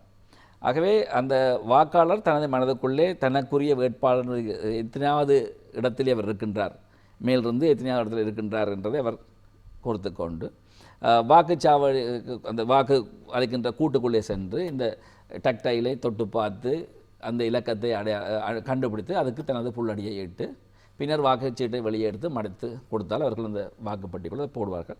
இந்த ஒரு ஏற்பாடு நாங்கள் செய்திருக்கின்றோம். இது பல கலந்துரையாடல்கள், பல முயற்சிகள், மாவட்ட ரீதியாக சகல மாவட்டங்களிலும் சென்று பார்வையற்ற சங்கங்களுடன் இணைந்து பயிற்சிகள் நடத்தி பார்த்து, ஒரு என்ன மொப்போல்னு சொல்லுவோம், அதாவது சாதாரண வாக்களிப்புகள் எல்லாம் நாங்கள் பரிச்சார்த்தமாக செய்தெல்லாம் பார்த்து, ஒத்திகைகள் எல்லாம் பார்த்து தயாரிக்கப்பட்டது. இந்த முறையிலே நாங்கள் முயற்சி செய்கின்றோம். சகல வாக்குகளையும் பார்ப்போம் அதில் எவ்வளவு வெற்றி வருகின்றோம் என்று. இதிலே கிடைக்கின்ற வெற்றியை வைத்து இதை மேலும் எவ்வாறு மெருகூட்டலாம் என்பதை தேர்தல் ஆணைக்குழு சிந்திக்கும். நிச்சயமாக. அதே போல பெரும்பாலும் சொல்லுவார்கள், இப்பொழுது வைத்தியசாலைகளில் இருக்கின்ற மக்களுடைய தொகை அதிகமாக இருக்கும் என்று சொல்லுவார்கள். நோயாளர்கள் அதிகமாக இருக்கிறார்கள், வைத்தியசாலைகள் எல்லாமே அப்படி இருக்கும். அப்படி இருக்கின்ற பொழுது ஒரு உயிர் போகின்ற ஆபத்து இல்லாவிட்டாலும் கட்டாயம் வைத்தியசாலையிலே தான் இருக்க வேண்டும் என்கின்ற ஒரு நோயாளர் அந்த தேர்தல் தினத்திலே வாக்களிப்பதற்கு ஏதாவது விசேட நடவடிக்கை முறைகள் இருக்கிறதா? இலங்கையிலே தற்போது இருக்கக்கூடிய சட்டங்களுக்கு அமைவாக அவ்வாறான ஒரு முறை இல்லை. அதாவது வைத்தியசாலையில் இருக்கக்கூடிய நோயாளிகள் மாத்திரமல்ல, இதை நீங்கள் பார்க்கின்ற போது பலருக்கு இந்த சந்தர்ப்ப பிரச்சனை இருக்கின்றது. ஒன்று, உங்களுக்கு தெரியும், தபால் மூல வாக்களிப்பு தேர்தல் கடமைக்கு நாங்கள் ஈடுபடுத்த உத்தேசிக்கின்ற உத்தியோகங்களுக்கு மாத்திரமே வழங்கக்கூடியதுதான் சட்ட ஏற்பாடு. சட்டத்தால் நியமிக்கப்பட்டது, தேர்தல் ஆணைக்குழுவின் தீர்மானம் அல்ல, சட்டம் அதுதான் சொல்லுது. அதுக்கு மேலதிகமாக பாதுகாப்பு படை உறுப்பினர்களுக்கும் போலீஸாருக்கும் நாங்கள் வழங்கலாம். இவ்வளவு தான் எங்களால் வழங்கக்கூடியது. ஆனால் இதுக்கு மேலும் உங்களுக்கு தெரியும், அத்தியாவசிய சேவையிலே கடமையாற்றக்கூடிய வைத்தியர்கள், வைத்தியசாலை ஊழியர்கள், சுகாதார உத்தியோகத்தர்கள், விமான நிலைய உத்தியோகத்தர்கள், துறைமுகங்கள் கடமையாற்றுவர்கள், நெடுஞ்சாலைகளை கடமையாற்றுவர்கள் எல்லாம் அன்றைக்கு அதை விட்டு போட்டு இங்கே வரையிலாது. அவர்களுக்கு வாக்களிப்பு சந்தர்ப்பம் இல்லாமல் போகின்ற நிலைமை ஒன்று இலங்கையில் காணப்படுகிறது. இது சம்பந்தமான நீண்ட காலமாக தேர்தல் ஆணைக்குழு கவனத்தில் கொண்டிருக்கின்றது. பல்வேறு எமது முன்மொழிவுகளை நான் கையெழுத்திக்கணும். அதில் இன்னொரு விடயம், முக்கியமாக சிறைச்சாலைகளில் இருக்கக்கூடிய விளக்கமறியல் கைதிகளுக்கும் வாக்களிக்க சந்தர்ப்பம் இல்லாமல் போன்றது. அப்போ அவற்றை எவ்வாறு செய்யலாம் என்பது சம்பந்தமாக அண்மையில் நாங்கள் கலந்து அறிந்தோம். இருந்தாலும் கூட சட்ட ரீதியான சிக்கல்கள் எங்களுக்கு காணப்படுகின்றது. ஆகவே பாராளுமன்ற தெரிவுக்குழுக்களுக்கு தொடர்ச்சியாக அமைக்கப்பட்ட பல்வேறு பாராளுமன்ற தெரிவுக்குழுக்கு தேர்தல் ஆணைக்குழு எமது முன்மொழிகள் வழங்கியிருந்தோம். அதை நாங்கள் பயன்படுத்துகின்ற வாசகம் முன்கூட்டிய வாக்குப்பதிவு. ஸோ முன்கூட்டிய வாக்குப்பதிவுக்கு நாங்கள் செல்வதற்காக நாங்கள் எமது முன்மொழிகளை வழங்கியிருந்தோம்.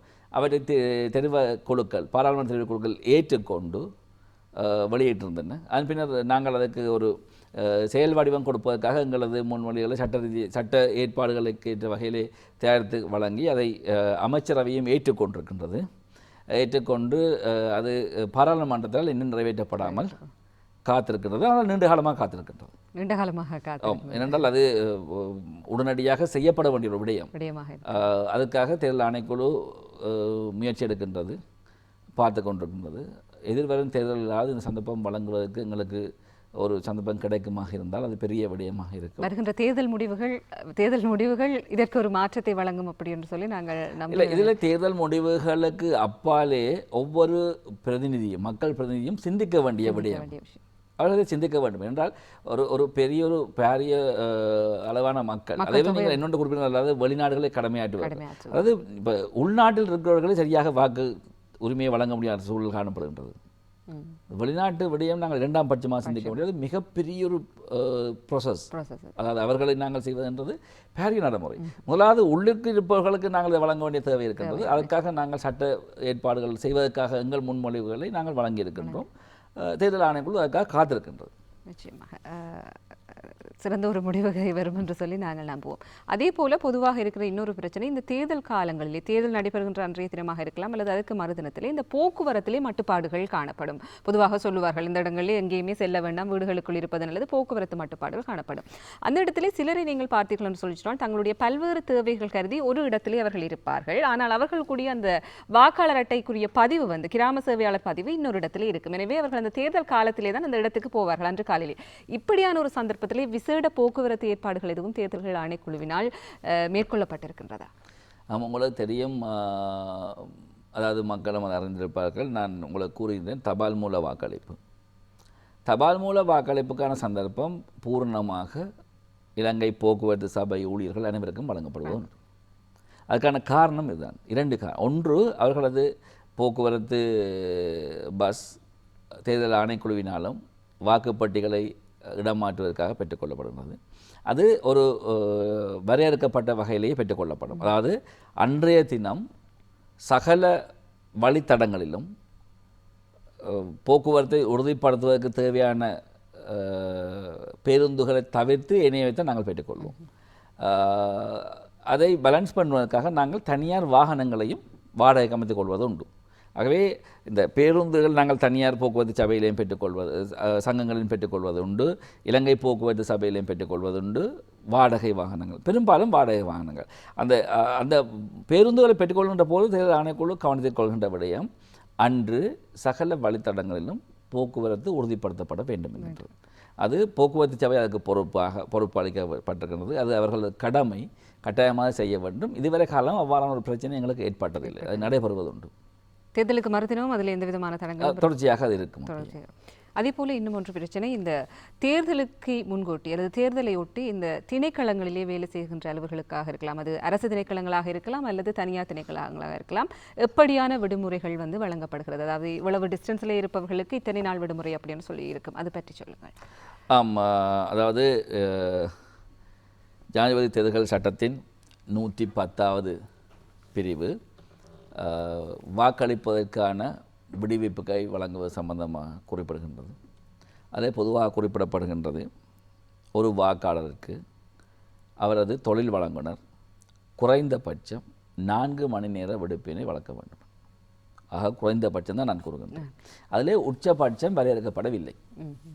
ஆகவே கடந்த காலங்களிலே தேர்தல் ஆணைக்குழுவும் மனித உரிமைகள் ஆணைக்குழு, தொழில் அமைச்சு இணைந்து கலந்துரையாடி ஒரு முடிவுக்கு வந்து தொடர்ச்சியாக அனைத்து தேர்தலுமே பின்பற்றப்படுகின்ற ஒரு நடைமுறை இம்முறையும் இருக்கின்றது. அது சம்பந்தமான சுற்று நிறுவனங்களை தேர்தல் ஆணைக்குழு உரிய சமயங்களுக்கு அனுப்பி வைக்கின்றது. அதே வேளையிலே ஊடக அறிக்கை ஊடாக தேர்தல் ஆணைக்குழு வெளிப்படுத்தியிருந்தது. அது அரசாங்கங்களுக்கு மாத்திரம் அல்லாமல் தனியார் துறையினருக்கும் அந்த உத்தியோகபூர்வ அறிவிப்பை தேர்தல் ஆணைக்குழு வழங்கி இருக்கின்றது. ஊடகங்கள் ஊடாக தேர்தலிலே வாக்களிக்க செல்வதற்கு ஒரு வாக்காளருக்கு சந்தர்ப்பம் வழங்காமல் தவிர்க்கின்ற அல்லது தடுக்கின்ற ஒரு செயற்பாடு சட்ட ரீதியாக குற்றமாக கருதப்படும். ஆகவே தொழில் வழங்குநர்கள் கட்டாயமாக அவர்களுக்கு சந்தர்ப்பத்தை வழங்க வேண்டும். அதுவும் சட்டம் மிக தெளிவாக கூறுகின்றது, இந்த வித சம்பள இழப்பையும் ஏற்படுத்தாமல் விடுவிப்பு ஒன்று வழங்கப்பட வேண்டும். அதாவது அன்றைய தினம் அது சம்பளத்துடன் கூடிய விடுமுறையாக இருக்க வேண்டும்.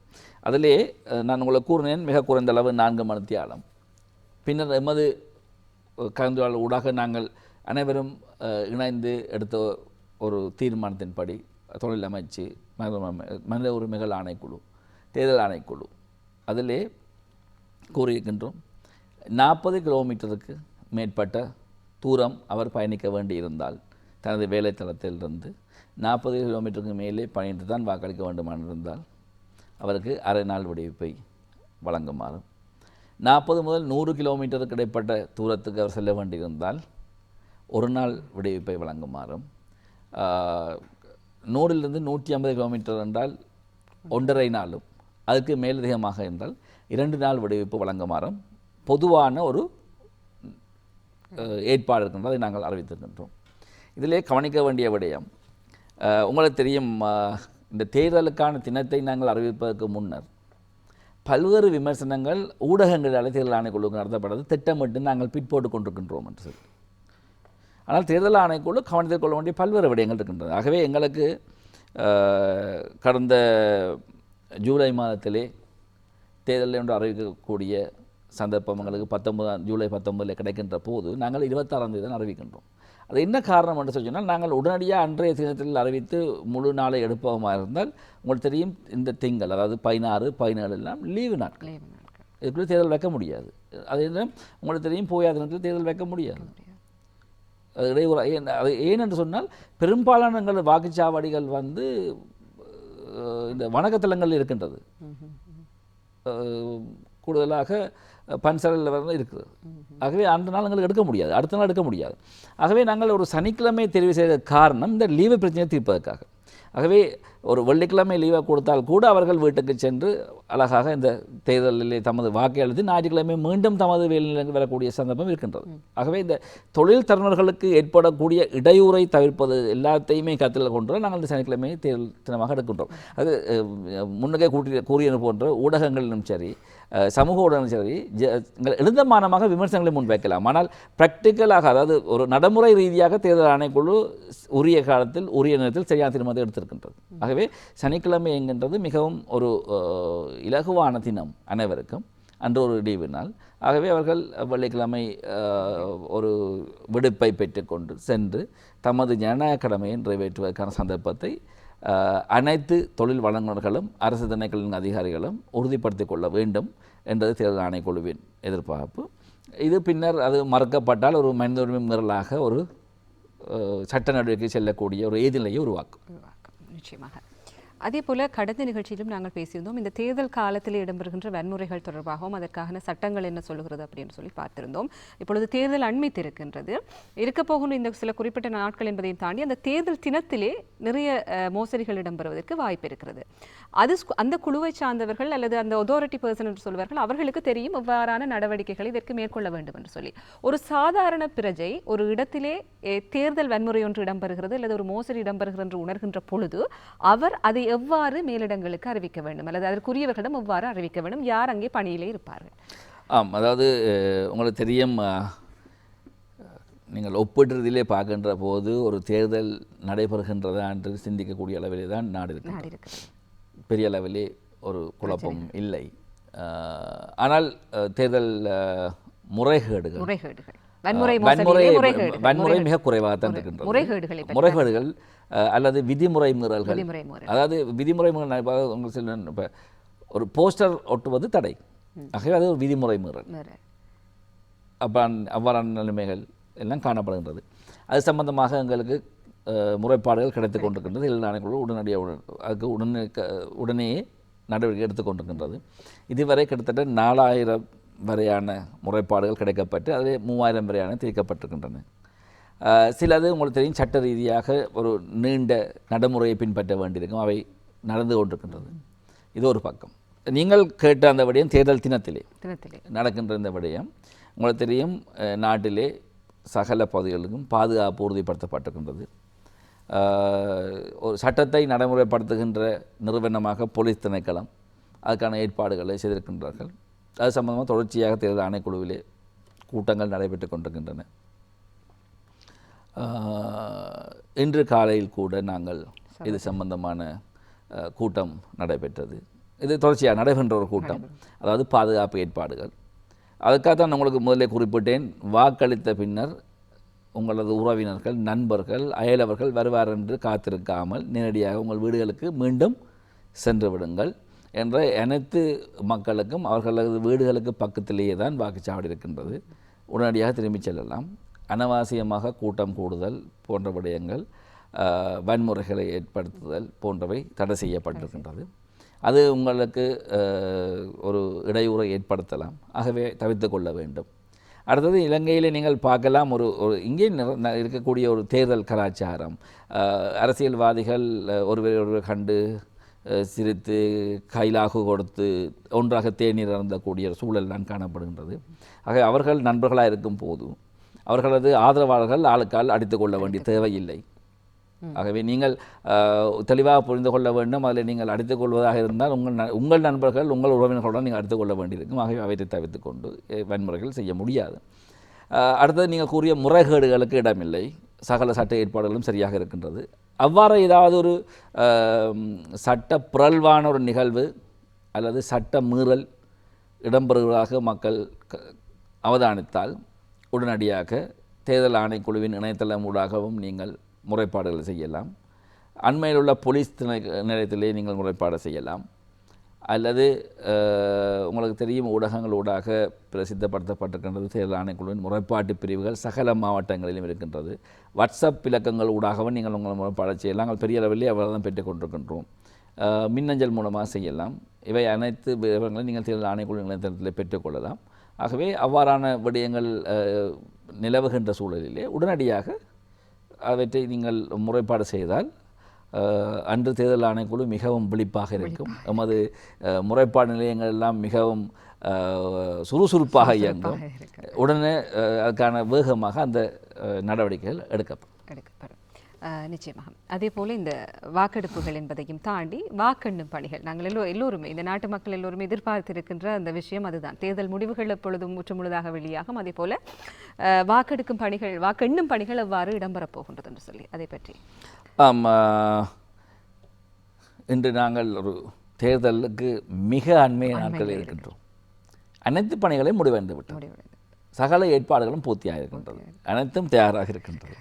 ஆகவே உங்களுக்கு தெரியும், இலங்கையிலே நாடு தழுவிய ரீதியிலே 49 நிலையங்கள் மாவட்ட ரீதியாக உங்களுக்கு தெரியும், 22 தேர்தல் மாவட்டங்கள். அந்த தேர்தல் மாவட்டங்களிலே 49 இடங்களிலே வாக்குகளை கணக்கெடுக்கின்ற நிலையங்கள் மற்றும் தேர்தல் முடிவுகளை கணக்கீடு செய்கின்ற நிலையங்கள் அமைக்கப்பட்டிருக்கின்றது. அந்த வகையிலே நான் நினைக்கின்றேன் 1713 நிலையங்கள் நினைக்கின்றன. இலக்கம் சிலவர்கள் தவறாக இருக்கலாம். இருந்தாலும் 1700 சொச்சம் வாக்கு கணக்கெடுக்கும் நிலையங்கள் இருக்கின்றது. அங்கே கணக்கெடுப்புகள் ஆரம்பிக்கப்படும். இதுதான் நடைமுறை. 4 மணிக்கு வாக்களிப்பு முடிவற்ற உடனேயே வாக்குப்பட்டிகள் அங்கே முகவர்கள் முன்னிலையில், தேர்தல் உத்தியோகத்தர்கள், கண்காணிப்பாளர்கள், அரசியல் பிரமுகர்கள் அதாவது முகவர்கள், அதாவது வேட்பாளர்களின் முகவர்கள் முன்னிலையிலே முறையாக சீல் செய்யப்படும். அதாவது முறையாக மூடி அதுக்குரிய முத்திரையிடப்பட்டு சீல் செய்யப்படும். இம்முறை சகல வாக்கெடுப்பு நிலையங்களிலும் கார்ட்போர்ட்டால் தயாரிக்கப்பட்ட வாக்குப்பட்டிகளே பயன்படுத்தப்படுகின்றன. அதாவது வாக்குச்சீட்டு மிகவும் நீளமானது, 27 அங்குலமானது. ஆகவே எங்களிடம் இருக்கின்ற மரப்பட்டிகள் அதுக்கு போதுமானவை அல்ல. ஆகவே கார்ட்போர்ட் பயன்படுத்தப்பட்டிருக்கின்றது, கடதாசி அட்டைகள். அவை பின்னர் முறையாக முத்திரையிடப்பட்ட பின்னர் இன்னும் ஒரு பொலித்தீன் உரையிலே இடப்பட்டு சீல் செய்யப்படும். சீல் செய்யப்பட்ட வேகத்துக்கு கணக்கெடும் இடத்துக்கு இடமாற்றப்படும். ஆகவே அவ்வாறாக அது எடுத்து வரப்பட்ட படுகின்ற போதிலே தபால் மூல வாக்களிப்புக்கான வாக்குப்பட்டிகள் அனைத்து மாவட்ட தேர்தல் அலுவலகங்களிலும் பாதுகாப்பாக இந்த வால்ட் என்று சொல்லுவோம், பாதுகாப்பு இரும்பு அறைகளிலே பாதுகாக்கப்பட்டு கொண்டிருக்கின்றன. அவை 4 மணிக்கு சரியாக அங்கிருந்து கணக்கெடும் நிலையத்துக்கு மாற்றம் செய்யப்படும். அந்த நேரத்திலே ஏனைய வாக்கு நிலையங்களிலுமிருந்து வாக்குப்பட்டிகள் வர தொடங்கும். 4 மணிக்கு பின்னர் தபால் மூல வாக்களிப்பு கணக்கெடுப்பு உடனடியாக ஆரம்பிக்கப்படும். அதன் பின்னர் ஒவ்வொரு வாக்குப்பட்டியாக வந்து அந்த அதற்கு ஒவ்வொரு வாக்களிப்பு நிலையத்திற்கும் குறித்து ஒதுக்கப்பட்ட கணக்கெடுப்பு நிலையத்துக்கு வாக்குப்பட்டிகள் வந்து சேர்ந்தவுடன் அங்கே வன்முறைகள் எதுவும் ஏற்படவில்லை, சுமூகமாக வாக்களிப்பு இடம்பெற்றது என்பதற்கான அறிக்கைகள் இருக்கின்றன. அது அந்த வாக்களிப்பு நிலையத்தின் சிரேஷ்ட தலைமையாங்கும் உத்தியோகத்தரம், தேர்தல் கண்காணிப்பாளர்கள், போலீஸ் உத்தியோகத்தர்கள், முகவர்கள் வழங்குகின்ற அறிக்கைகள் இருக்கின்றது. அவை சரிபார்த்து அவை சரி என்று உறுதிப்படுத்தி அங்கு எதுவித வன்முறைகளும் இல்லை, சுமூகமாக நடைபெற்றது என்பதை உறுதிப்படுத்தி கொண்டு கணக்கெடுப்பு உத்தியோகத்தர்கள் வாக்கு கணக்கெடுப்பை ஆரம்பிப்பார்கள். இதுதான் நடைமுறை. இந்த கணக்கெடுப்பு பொதுவாக நாங்கள் ஒரு குறித்த நேரத்தை குறிப்பிட முடியாது, நான் பொதுவாக கதைக்கின்றேன். பழைய எனது அனுபவங்களை வைத்து கூறுகின்றேன். அதிகாலை 3-4 மணி ஆகும்போது பெரும்பாலான வாக்கு முடிவுகள் வந்துவிடும். அப்போ ஓரளவுக்கு முழு நாடும் வந்திருக்காட்டியும் கூட வாக்களிப்புக்குரிய முடிவுகள் வர துவங்கிவிடும். முதலாவதாக அதிகமாக தபால் மூல வாக்களிப்பு முடிவுகள் தான் வருவதுண்டு, பின்னர் இனியவை வரும். அந்த முடிவுகள் வருகின்ற போது உங்களுக்கு தெரியும், தேர்தல் தொகுதி வாரியாகவே முடிவுகள் வெளியிடப்படும். தொகுதி வாரியான முடிவுகள் வெளியிட்ட பின்னர் தேர்தல் மாவட்ட முடிவுகள் வரும். தேர்தல் மாவட்ட முடிவுகள் எல்லாம் வெளிவந்த பின்னர் அவற்றை அனைத்தையும் ஒன்றிணைத்து சரிபார்த்து தேர்தல் ஆணைக்குழு நாடு தழுவிய முடிவை அறிவிக்கும். அந்த நாடு தழுவிய முடிவை அறிவிக்கின்ற போதும் தேர்தல் ஆணைக்குழு ஏதாவது ஒரு வேட்பாளர் 50% மேற்பட்ட வாக்குகளை பெற்றிருக்கின்றாரா இல்லையா என்ற முடிவை அறிவிக்கும். அறிவித்து அதன் பின்னர் நாங்கள் அனைத்து தேர்தல் மாவட்டத்தின் தெரிவத்தாட்சி அலுவலர்களுக்கும் தகவல் வழங்குவோம். யாராவது வேட்பாளர் 50% மேற்பட்ட வாக்கை பெற்றிருந்தால் கணக்கெடுப்பு உத்தியோகத்தலை விடுவிக்கலாம் என்று. அது வரைக்கும் அவர்கள் காத்திருப்பார்கள் வீடு செல்லாமல். அவ்வாறு 50% மேலே பெற்றுக்கொள்ளப்படாவிட்டால் அந்த நிலையிலே ஒவ்வொரு வேட்பாளரும் என்ன வாக்குகளை பெற்றுக்கொண்டார்களோ அதை அறிவித்து 2ஆம் கட்ட வாக்கு கணக்கெடுப்புக்கு செல்வதற்கான அறிவுறுத்தல் வழங்கப்படும். இதான் சரி. இந்த தேர்தல் அல்லது இந்த வாக்கெடுப்பு முறை, வாக்களிக்கும் முறை எல்லாவற்றையும் தாண்டி என்னிடம் ஒரு பொதுவான ஒரு கேள்வி இருக்கிறது. இப்பொழுது பொதுவாக பேசிக்கொள்கிறார்கள் இந்த பாய்காட் என்று சொல்வார்கள். அதாவது இந்த வாக்களிக்காமல் விலகி இருப்பல் எல்லாவற்றுக்கும் இப்பொழுது அது ஒரு ட்ரெண்டாக மாறி இருக்கிறது. தங்களுக்கு சரிவராத விஷயங்களில் அதை நாங்கள் புறக்கணிப்போம் அப்படி என்று சொல்லுகிறார்கள். வாக்களிப்பு என்பது எல்லோருக்கும் உரிமையாக காணப்படுகின்ற ஒரு விஷயத்திலே ஒரு தலைமுறை இன்று அந்த ஒரு பாதையை நோக்கியும் சென்று கொண்டிருக்கிறது. எனவே எங்களுக்குரிய அந்த வாக்குகளை நாங்கள் அளிக்காமல் விடுகின்ற பொழுது சட்டத்தினால் ஏதாவது ஏற்பாடுகள் இருக்கிறதா? அதாவது உங்களுக்கு ஒரு வாக்கெட்டை இருக்கின்ற பொழுது கட்டாயம் நீங்கள் வாக்களிக்க வேண்டும், அல்லது வாக்களிக்காவிடால் இப்படியான ஒரு விளைவுகளை நீங்கள் எதிர்கொள்ள வேண்டும் என்று சொல்லி ஏதாவது ஏற்பாடுகள் இருக்கிறதா, அல்லது உங்களுடைய தனிப்பட்ட கருத்து அது தொடர்பாக எவ்வாறு இருக்கிறது? ஆம், அதாவது உலக ரீதியிலே உலகளாவிய ஜனநாயகங்கள், தேர்தல் நடைமுறைகள், விடயங்களை நீங்கள் சீர்தூக்கி பார்க்கின்ற போது சில நாடுகளிலே வாக்களிப்பு கட்டாயம். அங்கே வாக்களிக்காட்டி அதுக்காக குற்றப்பணம் செலுத்த வேண்டிய நிலைமை இருக்கின்றது. உதாரணமாக நாங்கள் ஆஸ்திரேலியாவை கூறலாம், நீங்கள் கட்டாயமாக வாக்களிக்க வேண்டும். ஆனால் இலங்கையிலே அவ்வாறான நிலைமை இல்லை. நீங்கள் வாக்களிக்க விட்டால் அதுக்கான தண்டனை எதுவும் சட்ட ரீதியாக இல்லை. இருந்தாலும் கூட உங்களுக்கு தெரியும், ஒவ்வொரு 5 ஆண்டுகளுக்கு ஒரு முறை நடைபெறுகின்ற ஜனாதிபதி தேர்தல். அவ்வாறு நடைபெறுகின்ற போது நீங்கள் உங்களுக்குரிய பிரதிநிதியை சரியாக தெரிவு செய்யாமல் ஜனநாயக கடமை தவறவிட்ட பின்னர் ஆட்சி நடத்துவோருக்கு எதிராக குற்றம் கூறிக்கொண்டிருப்பதில் அர்த்தமில்லை.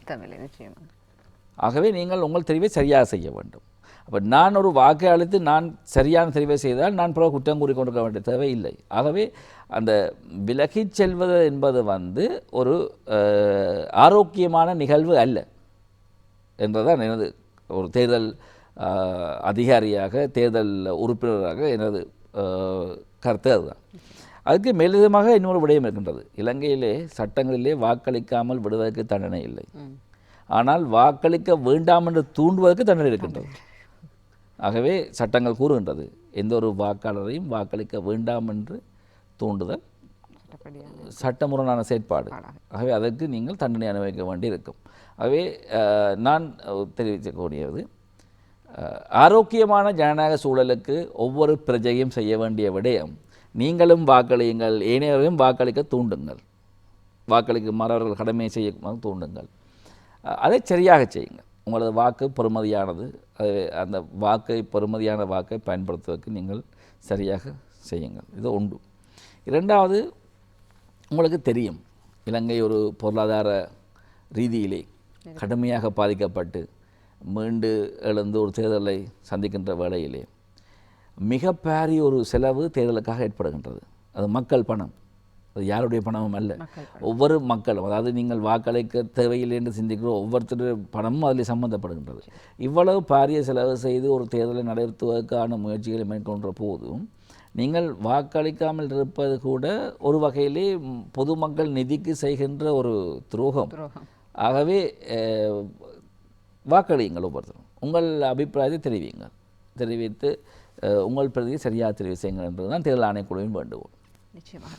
அதேபோல் ஆரம்பத்திலே நான் கேட்க வேண்டும் என்று நினைத்தேன். இம்முறை 39 வேட்பாளர்கள் போட்டியிடுகிறார்கள். எனவே நீங்களும் கூறியிருந்தீர்கள் இந்த வாக்குச்சீட்டுகள் நீளமாக இருக்கும், எனவே அதனால் தான் நீங்கள் அந்த வாக்களிப்பு பெட்டிகளை கூட இப்பொழுது மாற்றி இருக்கிறீர்கள் சொல்லி.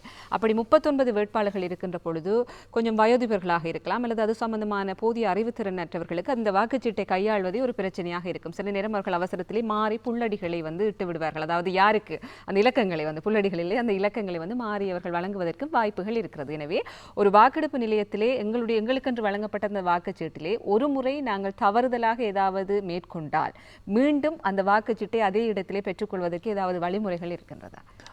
அதாவது நீங்கள் வாக்குச்சீட்டிலே ஏதாவது தவறு இடம்பெற்று விட்டது என்று சிந்தித்தால் அதற்காக நீங்கள் சிரேஷ்ட தலைமையகம் உத்தியோகத்தரை அணுகி அது சம்பந்தமான உரிய படிவங்களிலே ஒப்பமிட்டு இன்னொரு வாக்குச்சீட்டை பெற்றுக்கொள்ளலாம். நீங்கள் கூறியது போன்றது மிக நீளமானது. ஆகவே இன்னொரு விடயம் இருக்கின்றது. இந்த நீளமான வாக்குச்சீட்டை அச்சிடுவதற்கு ஏற்படுகின்ற செலவு. ஆகவே எல்லாரும் வாக்குச்சீட்டை பழுதாக்கிட்டு மீண்டும் வாக்குச்சீட்டு வேண்டுமென்றால் அங்கே வழங்குவதற்கு வாக்குச்சீட்டு இருக்காது. ஆகவே நீங்கள் வாக்களிப்பு செய்கின்ற போது, அந்த வாக்களிப்பு கூட்டுகள் இருக்கின்ற போது உங்களை யாரும் கெதிய வாக்களிச்சுட்டு போங்கன்னு சொல்ல மாட்டார்கள். ஆகவே நீங்கள் வடிவாக பார்த்து தெளிவாக அடையாளப்படுத்தி சரியாக உங்கள் வேட்பாளர் யார், அதாவது வாக்குச்சீட்டிலே அவரது பேர் இருக்கும், வேட்பாளருடைய பேர் இருக்கும், அதுக்கு பக்கத்துலேயே அவருக்கு கொடுத்துக்கப்பட்ட சின்னம் இருக்கும், அதுக்கு பக்கத்துலேயே ஒரு வெற்று கூடு இருக்கும். அந்த கூட்டிலே தான் உங்கள் வாக்கை நீங்கள் அடையாளமிட வேண்டியிருக்கும். ஆகவே அதை தெளிவாக பார்த்து வாக்களியுங்கள், ஆறுதலாக வாக்களியுங்கள், அவசரப்பட தேவையில்லை. ஆகவே கடமையை சரியாக செய்யுங்கள், வாக்குச்சீட்டுகளை வீணடிக்காதீர்கள். நிச்சயமாக மீண்டும் ஞாபகப்படுத்துகின்றோம், பிழை விட்டு நாங்கள் கேட்கலாம் என்ற ஒரு ஏற்பாடு இருந்தாலும் ஏராளமான நிதி அதற்காக செலவழிக்கப்பட்டிருக்கிறது. எனவே அவர் பகிர்ந்து கொண்டது போல யாரும் அந்த இடத்திலிருந்து உங்களை கெரியாக வர சொல்லியோ அல்லது உங்களுடைய வேலையை விரைவாக முடியுங்கள் என்று சொல்ல மாட்டார்கள். எனவே அவதானமாக என்று சொல்கிறேன், இம்முறையும் இல்லாத போல 39 வேட்பாளர்கள் இருப்பதால் உங்களுக்குரிய அந்த வேட்பாளரை தெரிந்திருப்பதற்கு நீங்கள் உங்களுடைய நேரத்தை எடுத்துக்கொண்டு மிகவும் அவதானமாக அதை நீங்கள் செய்ய வேண்டும் என்று சொல்லி நாங்கள் கேட்கிறோம். அதே போல இந்த தேர்தல் கண்காணிப்பாளர்கள் பற்றி பகிர்ந்து கொள்ளுங்கள். தேர்தல் கண்காணிப்பு பல்வேறு இடங்களில் பல்வேறுபட்ட விதமாக இருக்கிறது. சர்வதேச கண்காணிப்பாளர்களும் வந்திருக்கின்றார்கள். அந்த நடவடிக்கை முறைகள் பற்றி உங்களுக்கு தேர்தல் கண்காணிப்பு என்கின்ற போது 2 வகையான கண்காணிப்பை நாங்கள் பார்க்கலாம். ஒன்று சர்வதேச கண்காணிப்பாளர்கள், இன்னும் ஒன்று உள்ளூர் கண்காணிப்பாளர்கள். சர்வதேச கண்காணிப்பாளர்கள் என்கின்ற விடயத்தை நாங்கள் நோக்குகின்ற போது வழமை போன்று ஐரோப்பிய ஒன்றியத்தின் கண்காணிப்பாளர்கள் ஏற்கனவே இலங்கைக்கு வந்திருக்கின்றார்கள். அவர்கள் பல்வேறு கட்டங்களாக இலங்கைக்கு வருவது உண்டு. அதான் வழமையான நடைமுறை. முதலிலே தேர்தல் ஒன்று அறிவிக்கப்படுவதற்கு முன்னமே அவர்கள் இலங்கைக்கு வருவார்கள். தேர்தல் நடைபெறப் போகின்ற என்று தெரிந்து கொண்டால் வந்து இலங்கையின் விடயங்களை அவர்கள் ஆய்வு செய்வார்கள். பின்னர் நீண்ட கால அடிப்படையில் கடமையாற்றுவதற்கான கண்காணிப்பாளர்கள் வருவார்கள். அவ்வாறான 43 பேர் இப்போது இருக்கின்றார்கள். அதுக்கு மேலதிகமாக குறுகிய காலம் தேர்தல் காலத்துக்காக இன்னும் 34 பேர் வருவதற்கு இருக்கின்றார்கள். அவர்களும் வந்து இந்த கடமையிலே இணைந்து கொள்வார்கள். இதற்கு மேலதிகமாக பொதுநல வாய நாடுகளின் அமைப்பினூடாக 22 கண்காணிப்பாளர்கள் தற்போது இலங்கையிலே தங்கியிருக்கின்றார்கள். அவர் கடந்த 2 நாட்களாக 3 நாட்களாக இங்கே வந்து சேர்ந்திருந்தார்கள். அவர்களும் கடமையில் தற்போது மாவட்ட ரீதியாக ஈடுபட்டு கொண்டிருக்கின்றார்கள். அடுத்த அமைப்பு உங்களுக்கு தெரியும், அந்த அன்ஃபரல் என்று சொல்கிற ஆசிய தேர்தல்கள் அமைப்புகளின் ஒரு ஒன்றியம். அந்த ஒன்றியத்திலிருந்து 9 கண்காணிப்பாளர்கள் இலங்கைக்கு வருகை தந்திருக்கின்றார்கள். அதைவிட தேர்தல் ஆணைக்குழுவின் அழைப்பின் பேரிலே வருகின்ற கண்காணிப்பாளர்கள் இருக்கின்றார்கள். அதாவது தேர்தல் ஆணைக்குழு எங்களுடன் இணைந்து வேலை செய்கின்ற ஏனைய நாடுகளில் இருக்கக்கூடிய தெற்காசிய மற்றும் ஏனைய பகுதிகளில் இருக்கக்கூடிய தேர்தல் முகாமை நிறுவனங்களிலிருந்து அழைப்பை விடுத்து அவர்கள் எமது அழைப்பை ஏற்று இலங்கைக்கு வருகை தந்து கடமையில் ஈடுபட்டிருக்கின்ற 7 கண்காணிப்பாளர்கள் இருக்கின்றார்கள். இவர்கள் வெளிநாட்டு கண்காணிப்பாளர்களாகவும் உள்ளூர் கண்காணிப்பாளர்கள் என்ற வகையிலே பெஃப்ரல் மற்றும் சிஎம்விவி போன்ற அமைப்புகளுக்கு நாங்கள் கண்காணிப்பு வசதிகளை வழங்கியிருக்கின்றோம். இந்த 2 நிறுவனங்களின் கண்காணிப்பாளர்களுக்கு முழு நேரமாக வாக்குச்சாவடியில் தரித்திருந்து கண்காணிப்பை மேற்கொள்ள அனுமதி வழங்கப்பட்டிருக்கிறது. அதை விட இன்னும் 8 நிறுவனங்களுக்கு சந்தர்ப்பம் வழங்கப்பட்டிருக்கின்றது. அவர்கள் நடமாடும் கண்காணிப்பை மாத்திரம் செய்யலாம். ஆகவே இந்த முறையிலே கண்காணிப்பு இடம்பெறும். இதே கண்காணிப்பாளர்கள் அதாவது வாக்கு கணக்கெடுப்பினை கண்காணிக்கின்ற சந்தர்ப்பங்களும் வழங்கப்படுவது. ஆரம்பத்தில் நாங்கள் பேசியிருந்தோம் இந்த சமூக ஊடகங்கள் பற்றியும் சமூக ஊடகங்களில் இருக்கிற ஆய்வாளர்கள் பற்றியும் பேசியிருந்தோம். உண்மைக்குமே சமூக ஊடகங்கள் நீங்கள் கூறியது போல ஒரு பக்கம் பார்த்தால் ஏராளமான நன்மைகள் இருக்கிறது. இந்த தேர்தல் பிரசாரங்களில் ஏற்படுகின்ற பெரிய செலவுகளை குறைத்த ஒரு பங்கு சமூக ஊடகங்களுக்கு தான் இன்று இருக்கிறது. தேர்தல் பிரசாரங்கள் இந்த சமூக ஊடகங்களூடாக நடந்து கொண்டிருக்கிறது. ஆனாலும் அதையும் தாண்டி இந்த சிலர் வேணுமென்றே சமூக ஊடகங்களிலே பொய்யான தகவல்களை பரப்பி வருகின்ற ஒரு தன்மை இருக்கிறது, அல்லது மக்களை அவர்கள் வேறு திசைகளிலே வழிநடத்துகின்ற ஒரு தன்மையும் நாங்கள் காணப்படுகிறது. நீங்கள் கூறியிருந்தீர்கள் இந்த தேர்தல் முறைகேடுகள் சம்பந்தமாக குறிப்பிட்ட முறைப்பாடுகள் உங்களுக்கு கிடைக்கப்பெற்றதாகவும் அவையிலே ஒரு குறிப்பிட்ட அளவை நீங்கள் அதற்குரிய தீர்வுகளை பெற்றுக் கொடுத்து விட்டதாகவும் கூறியிருந்தீர்கள். எங்களுடைய நாட்டிலே அண்மையில் இந்த ஆன்லைன் சேஃப்டி ஆக்ட் என்ற ஒன்றையும் கொண்டு வந்திருந்தார்கள் இந்த சமூக ஊடகங்கள் கூடாக இடம்பெறுகின்ற இப்படியான இந்த பிரச்சனைகளை தீர்ப்பதற்கு. எனவே இந்த தேர்தல் தொடர்பாக சமூக ஊடகங்கள் கூடாக ஏதாவது முறைப்பாடுகள், இந்த சமூக ஊடகங்களை தவறாக பயன்படுத்த தொடர்பான முறைப்பாடுகள் கிடைக்கப்பெற்றிருக்கிறதா? இந்த தேர்தலை சிறப்பான முறையிலே நடத்துவதற்கு இந்த சமூக ஊடகங்களை கையாளுவது தொடர்பான இவ்வாறான நடவடிக்கைகளை நீங்கள் மேற்கொண்டிருக்கிறீர்கள்? அதாவது தேர்தல் முறைகேடுகளிலே சமூக ஊடகங்களும் உள்வாங்கப்படுகின்றது. உங்களுக்கு தெரியும், ஒரு தேர்தல் ஒன்று அறிவிக்கின்ற போது அரசியல் அமைப்பிலே தேவைப்படுத்தப்பட்ட வகையிலே இலங்கை தேர்தல் ஆணைக்குழு ஊடக வழிகாட்டல் நிறைய வெளியிடுவதுண்டு. அது அனைத்து ஊடகங்களுக்கும் பொருந்தும். அந்த ஊடக வழிகாட்டு நெறியிலே சமூக ஊடகங்களும் உள்ளடக்கப்பட்டிருக்கின்றது. அவை செயற்பட வேண்டிய முறைகள் கூறப்பட்டிருக்கின்றது. அந்த வகையிலே தேர்தல் ஆணைக்குழு சமூக ஊடக வலையமைப்புகளின் வழங்குனர்களுக்கு ஊடாக நாங்கள் கலந்துரையாடி அவற்றை எவ்வாறு நாங்கள் கையாளலாம் என்பது சம்பந்தமாக ஏற்கனவே வழிவகைகளையும் நாங்கள் ஏற்பாடு செய்திருக்கின்றோம்.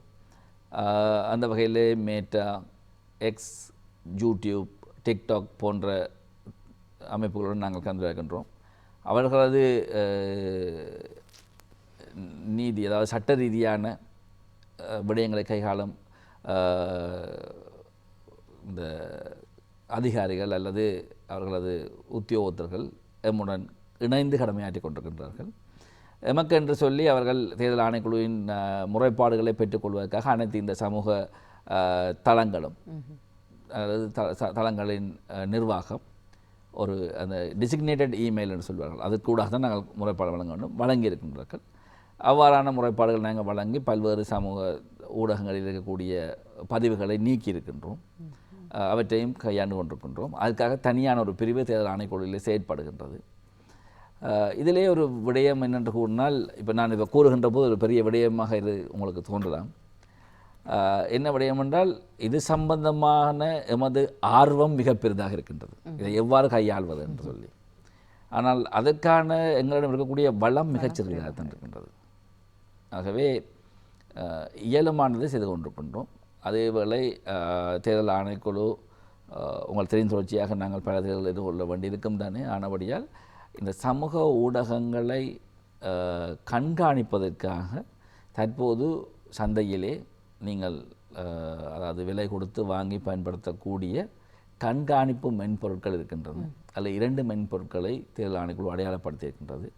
அவற்றை நாங்கள் பெறுகை நடைமுறைகளை பின்பற்றி பெற்றுக்கொள்வதற்கான ஏற்பாடுகள் தற்போது செய்யப்பட்டு கொண்டிருக்கின்றது. அதுக்கூடாகவும் இவற்றை கண்காணிப்பதற்கான விடயங்கள் நாங்கள் செய்கின்றோம். இது சமூக ஊடகங்கள். அதை விட உங்களுக்கு தெரியும், தொலைக்காட்சிகள் மற்றும் இலத்திரனியல் ஊடகங்கள், இவற்றை அரச தகவல் திணைக்களத்துடன் இணைந்து தேர்தல் ஆணைக்குழுவும் ஒவ்வொரு நாட்களும் இந்த செய்திகள் போன்ற விடயங்களை நாங்கள் கண்காணிக்கின்றோம். ஒவ்வொரு செய்தியிலும் ஒரு குறிப்பிட்ட வேட்பாளருக்கு எவ்வளவு நேரம் ஒதுக்கப்படுகின்றது சம்பந்தமாக நாங்கள் அறிக்கைகள் எங்களுக்கு கிடைக்கும். அதாவது வரைபடங்களூடாக, ஒவ்வொரு நிறத்திலான வரைபடங்களூடாக நாங்கள் அதை பெற்றுக்கொள்கின்றோம். பெற்றுக்கொண்டு குறித்த ஒரு ஊடகம் குறித்த ஒரு வேட்பாளருக்கு அதிக அளவில் சந்தர்ப்பம் வழங்கி கொண்டிருந்தால் அது சம்பந்தமாக நாங்கள் உடனடியாக அந்த ஊடகங்களை அழைத்து, அந்த ஊடகங்களின் உரிமையாளரை அழைத்து அல்லது ஊடகங்களின் பிரதானிகளை அழைத்து இதற்கான தவிர்ப்புகள் ஆலோசனைகளை வழங்கி கட்டுப்படுத்துகின்ற செயற்பாட்டில் ஈடுபட்டு கொண்டிருக்கின்றோம். அவ்வாறாக 2-3 ஊடகங்கள் ஏற்கனவே தேர்தல் ஆணைக்குழுவுக்கு அழைக்கப்பட்டு அவர்களுக்கான அறிவுறுத்தல்கள் வழங்கப்பட்டிருக்கின்றது, எச்சரிக்கை விடுக்கப்பட்டும் இருக்கின்றது. சில ஊடகங்களுக்கு எச்சரிக்கை விடுக்கப்பட்டிருக்கின்றது. இதையும் மீறி அவர்கள் செயற்படுகின்ற பாட்டத்தில் அடுத்த கட்டத்தை பற்றி தேர்தல் ஆணைக்குழு சிந்திக்கும். இதில் இருக்கிற பிரச்சனைன்னு சொல்லினால், சிலர் நான் சொன்னது போல வேண்டுமென்றே சில வேலைகளை சமூக ஊடகங்களில் செய்வார்கள். ஆனால் சிலருக்கு இதை நாங்கள் சமூக வலைத்தளங்களிலே பதிவேற்றலாமா, அல்லது இதை பதிவேற்றினால் இது ஒரு தேர்தல் வரம்பு மீறலாக, தேர்தல் வன்முறையாக, அல்லது நாங்கள் கூறிய முறைகேடாக இருக்குமா என்று சொல்லி அவர்களுக்கு தெரியாது. எனவே எவ்வாறான விஷயங்கள் சமூக ஊடகங்களிலே ஒரு தனிநபர் பதிவேற்றுவதை தவிர்த்துக் கொள்ள வேண்டும் தேர்தல் சம்பந்தமாக? முதலாவது நீங்கள் தெரிந்து கொள்ள வேண்டிய ஒரு விடயம், எந்த ஒரு நாட்டின் பிரஜையும் அந்த நாட்டிலே வாழுகின்ற போது எனக்கு இது சட்டத்தின் ரீதியாக இது தவறு என்று தெரியாது என்று கூறி தப்பிப்பதற்கு சந்தர்ப்பமே இல்லை. சட்டத்திற்கு முன் நீங்கள் தவறு ஒன்று இழைத்தால் தவறு, நான் தெரியாமல் செய்துவிட்டேன் ஆகவே தண்டனை குறையுங்கள் என்று யாரும் கேட்க முடியாது. ஆகவே எந்தெந்த விடயங்கள் நீங்கள் பதிவேற்றலாம், எந்தெந்த விடயங்களை பதிவேற்றக்கூடாது என்கின்றது நீங்கள் அறிந்திருக்க வேண்டும் முதலாவது. அந்த வகையிலே இவை ஒவ்வொரு கட்டமாக நான் விளங்கப்படுத்துவதென்றால் நாள் முழுக்க கதைக்க வேண்டி வரும். பொதுவான ஒரு விடயத்தை கூறுகின்றேன். தேர்தல் சட்டங்களின் அடிப்படையிலே நீங்கள் எந்த ஒரு தனிப்பட்ட வேட்பாளரையும் ஊக்குவிப்பதற்காகவோ அல்லது ஏதாவது ஒரு வேட்பாளருக்கு பாதிப்பை ஏற்படுத்துவதற்காகவோ பதிவுகளை இட முடியாது. அதிலே இப்போ நீங்கள் ஒரு இப்படியான ஒரு சட்டம் இருக்குது. ஒரு வேட்பாளர் தனது ஒரு உத்தியோகபூர்வ தளத்திலே தன்னை பிரச்சாரங்கள் செய்து கொண்டிருக்கிறார், அது பிரச்சனை இல்லை. அல்லது அவரது ஆதரவாளர் அவரை ஊக்குவிப்பதற்காக பிரச்சாரம் செய்கின்றார் என்கின்ற போது அவர் ஏனைய வேட்பாளர்களுக்கு இழிவை ஏற்படுத்தினாலோ அல்லது பொய்யான தகவல்களை வெளியிட்டாலோ அல்லது வெறுப்பு பேச்சுக்களை ஏற்படுத்தினாலோ அல்லது தெரிவித்தாலோ அது தவிர்க்கப்பட வேண்டிய குற்றமான ஒரு செயல். ஆகவே இது ஒரு பொதுவான விடத்தை நான் சொல்கின்றேன். அடுத்தது உங்களுக்கு தெரியும், இப்போ கருத்து சுதந்திரத்தை பற்றி யாரும் கதைப்பார்கள். கருத்து சுதந்திரம் என்கின்றது ஒவ்வொரு சுதந்திரம் எந்த எல்லை வரைக்கும் சுதந்திரம் என்கின்ற விடயம் இருக்கிறது. நான் நினைக்கிறேன் கடந்த நிகழ்ச்சியின் போது நான் கூறியிருந்தேன், கடல் அலைகின்ற சுதந்திரம் கரை வரைக்கும். கடல் அலை தனக்கு சுதந்திரம் இருக்கிறது, நாட்டுக்குள் வந்தால் என்ன நடக்கும்?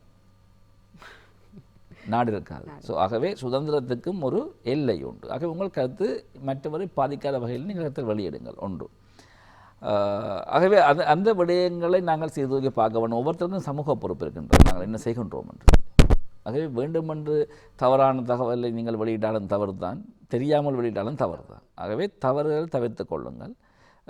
ஒரு தகவலை தெரிவிக்க முன்னம் நீங்கள் அதை உறுதிப்படுத்திக் கொள்ளுங்கள். சரியான தகவலை நீங்கள் தெரிவிக்கிறீர்கள் சொல்லி உறுதிப்படுத்திக் கொள்ளுங்கள். பொதுவாக எங்களோட ஒரு பழக்கம் இருக்கின்ற ஒரு பதிவு, ஒரு விடயம் உங்களுக்கு தொலைபேசிக்கு வந்தால் அப்படியே பார்க்குறது, உடனே ஃபோர்ட் பண்ணுறது, சில வேளை பார்க்குறதில்ல ஃபோர்ட் பண்ணுறது, ஏன் இருக்கண்டு இல்லாமல்.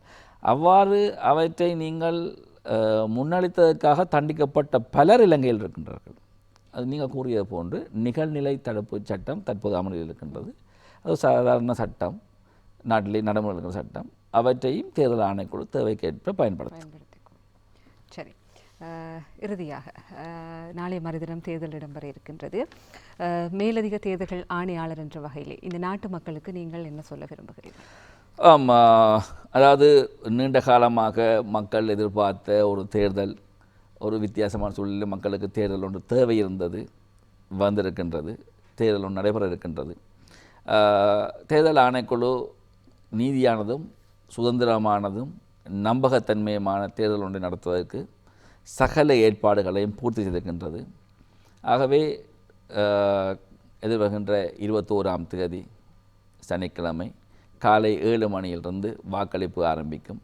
நீங்கள் உங்களுக்குரிய வாக்களிப்பு நிலையத்திற்கு அமைதியாக நேரகாலுடன் சென்று நாங்கள் கூறியது போன்று முறையான வகையிலே, அதாவது ஏற்றுக்கொள்ளப்பட்ட வகையிலே உங்கள் தெரிவுகளை 1 என்று அடையாளமிடுவதற்கூடாகவும் ஏனைய விருப்பத்திற்களை 2, 3 என்று அடையாளமிடுவதற்கூடாகவும் வாக்களிப்பதற்கும், அவ்வாறு இல்லை என்றால் புல்லடியிடுவதாக இருந்தால் புல்லடியை மட்டுமிட்டு உங்கள் வேட்பாளரை தெரிவு செய்து உங்கள் வாக்கை அளிக்குமாறும், உங்கள் ஜனநாயக கடமையை அமைதியாக நிறைவேற்றுமாறும் தேர்தல் ஆணைக்குழு சார்பாக அனைத்து வாக்காளர்களிடமும் நாங்கள் வினயமாக கேட்டுக்கொள்கின்றோம்.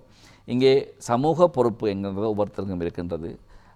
அடுத்த 5 வருட கால பகுதிக்கு உங்களது அனைவரது எமது குழந்தைகள் வருங்கால சந்ததியினரது எதிர்காலத்தை தீர்மானிக்கின்ற தேர்தலாக இருக்கும்.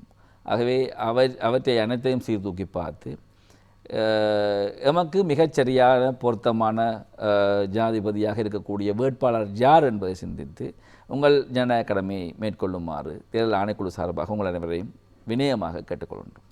நிச்சயமாக குறிப்பிட்ட காலங்களுக்கு முன்னர் எங்களுடைய உரிமைகளுக்காக நாங்கள் போராடி இருந்தோம். நாடளாவிய ரீதியிலே உங்களுடைய கடமைகளை நீங்கள் சரிவர செய்யாத போது எங்களுடைய உரிமைகளுக்காக நாங்கள் போராடி எந்த விதமான பிரயோஜனமும் இல்லை. எனவே உங்களுடைய ஜனநாயக கடமையை நீங்கள் தேர்தல் தினத்திலே சிறப்பாக நிறைவேற்ற வேண்டும். நிறைவேற்றுகின்ற அதே வேளையிலே சட்டம் என்ன சொல்லுகிறது என்பதையும் நீங்கள் கடைபிடிக்க வேண்டும். அதே போல நாங்கள் தொடர்ந்து பகிர்ந்து கொண்டது போல தேவையற்ற கூட்டங்களை நீங்கள் தவிர்த்துக் கொள்ள வேண்டும். 5 பேரோ அல்லது அதற்கு மேற்பட்டவர்கள் ஒரு வாக்களிப்பு நிலையத்துக்கு வெளியே நீங்கள் ஒன்று கூடுவதையோ தேவையில்லாத கருத்துக்களை பகிர்ந்து கொள்வதை தவிர்த்துக் கொள்ளுங்கள். அரசியலமைப்பிலே எப்படி கருத்து சுதந்திரம் நிலைநாட்டப்பட்டிருக்கிறதோ அதே கருத்து சுதந்திரத்துக்கு அரசியலமைப்பிலே சில மட்டுப்பாடுகளும் இருக்கிறது. எனவே உங்களுடைய சுதந்திரம் என்று சொல்லி தேவையற்ற கருத்துக்களை நீங்கள் வெளியிலே பகிர்ந்து கொள்ளாமல் அமைதியான வழியிலே இந்த தேர்தல் நடைபெறுவதற்கு மக்கள் அனைவரும் ஒத்துழைக்க வேண்டும் என்று சொல்லியும், அதே போல தேர்தல் முடிவுகளை நீங்கள் ஏற்று உங்களுடைய ஒரு பிரதிநிதியை இந்த நாட்டுக்கு அடுத்த ஜனாதிபதியாக நீங்கள் தெரிவு செய்ய வேண்டும் என்று சொல்லியும் நாங்கள் இந்த நிகழ்ச்சி சார்பாக கூறிக்கொள்கிறோம். இன்று இவ்வளவு வேலைப்பளுக்கள் மத்தியிலும் மக்களுக்காக சிறந்த விழிப்புணர்வு ஒன்றை வழங்குவதற்காக எங்களோடு இணைந்து கொண்ட மேலதிக தேர்தல் ஆணையாளர் சிவசுப்பிரமணியம் அச்சுதன் அவர்களுக்கும் நாங்கள் நன்றிகளை இந்த வேளையிலே தெரிவித்துக் கொள்கிறோம். அதாவது மிக முக்கியமான ஒரு காலகட்டத்திலே தமிழ் பேசுகின்ற மக்களுக்கு தமிழ் மொழி மூலமாக இந்த விடயங்களை எடுத்துக் கூறுவதற்காக தேர்தல் ஆணைக்குழுவுக்கு ஒரு சந்தர்ப்பத்தை வழங்கியதற்காக நாங்கள் நேத்ரா தொலைக்காட்சிக்கு நன்றியை தெரிவித்துக் கொள்கின்ற அதே வேளையிலே தேர்தலுக்கு உங்கள் வாக்குகளை அமைதியாக அலையுங்கள். அதன் பின்னர் வருகின்ற முடிவை கௌரவமாக அமைதியாக ஏற்றுக்கொள்ளுங்கள். அது மக்கள் தீர்ப்பு, மக்களால் வழங்கப்பட்ட தீர்ப்பை அனைவரும் அமைதியாக ஏற்றுக்கொண்டு ஒரு சுதந்திரமானதும் இந்த பிராந்தியத்திலே அனைவருக்கும் எடுத்துக்காட்டான ஒரு நாடாகவும் நாங்கள் இருப்பதற்கான ஒத்துழைப்பை அனைவரும் வழங்க வேண்டும் என்று தேர்தல் ஆணைக்குழு சார்பாக கேட்டுக்கொண்டு சந்தர்ப்பத்துக்கு நன்றி கூறி விடைபெறுகின்றேன். நன்றி, வணக்கம். நன்றி. இத்தோடு நானும் இன்றைய இந்த அஸ்திரம் நிகழ்ச்சியை நிறைவுக்கு கொண்டு வருகின்றேன். நன்றி, வணக்கம்.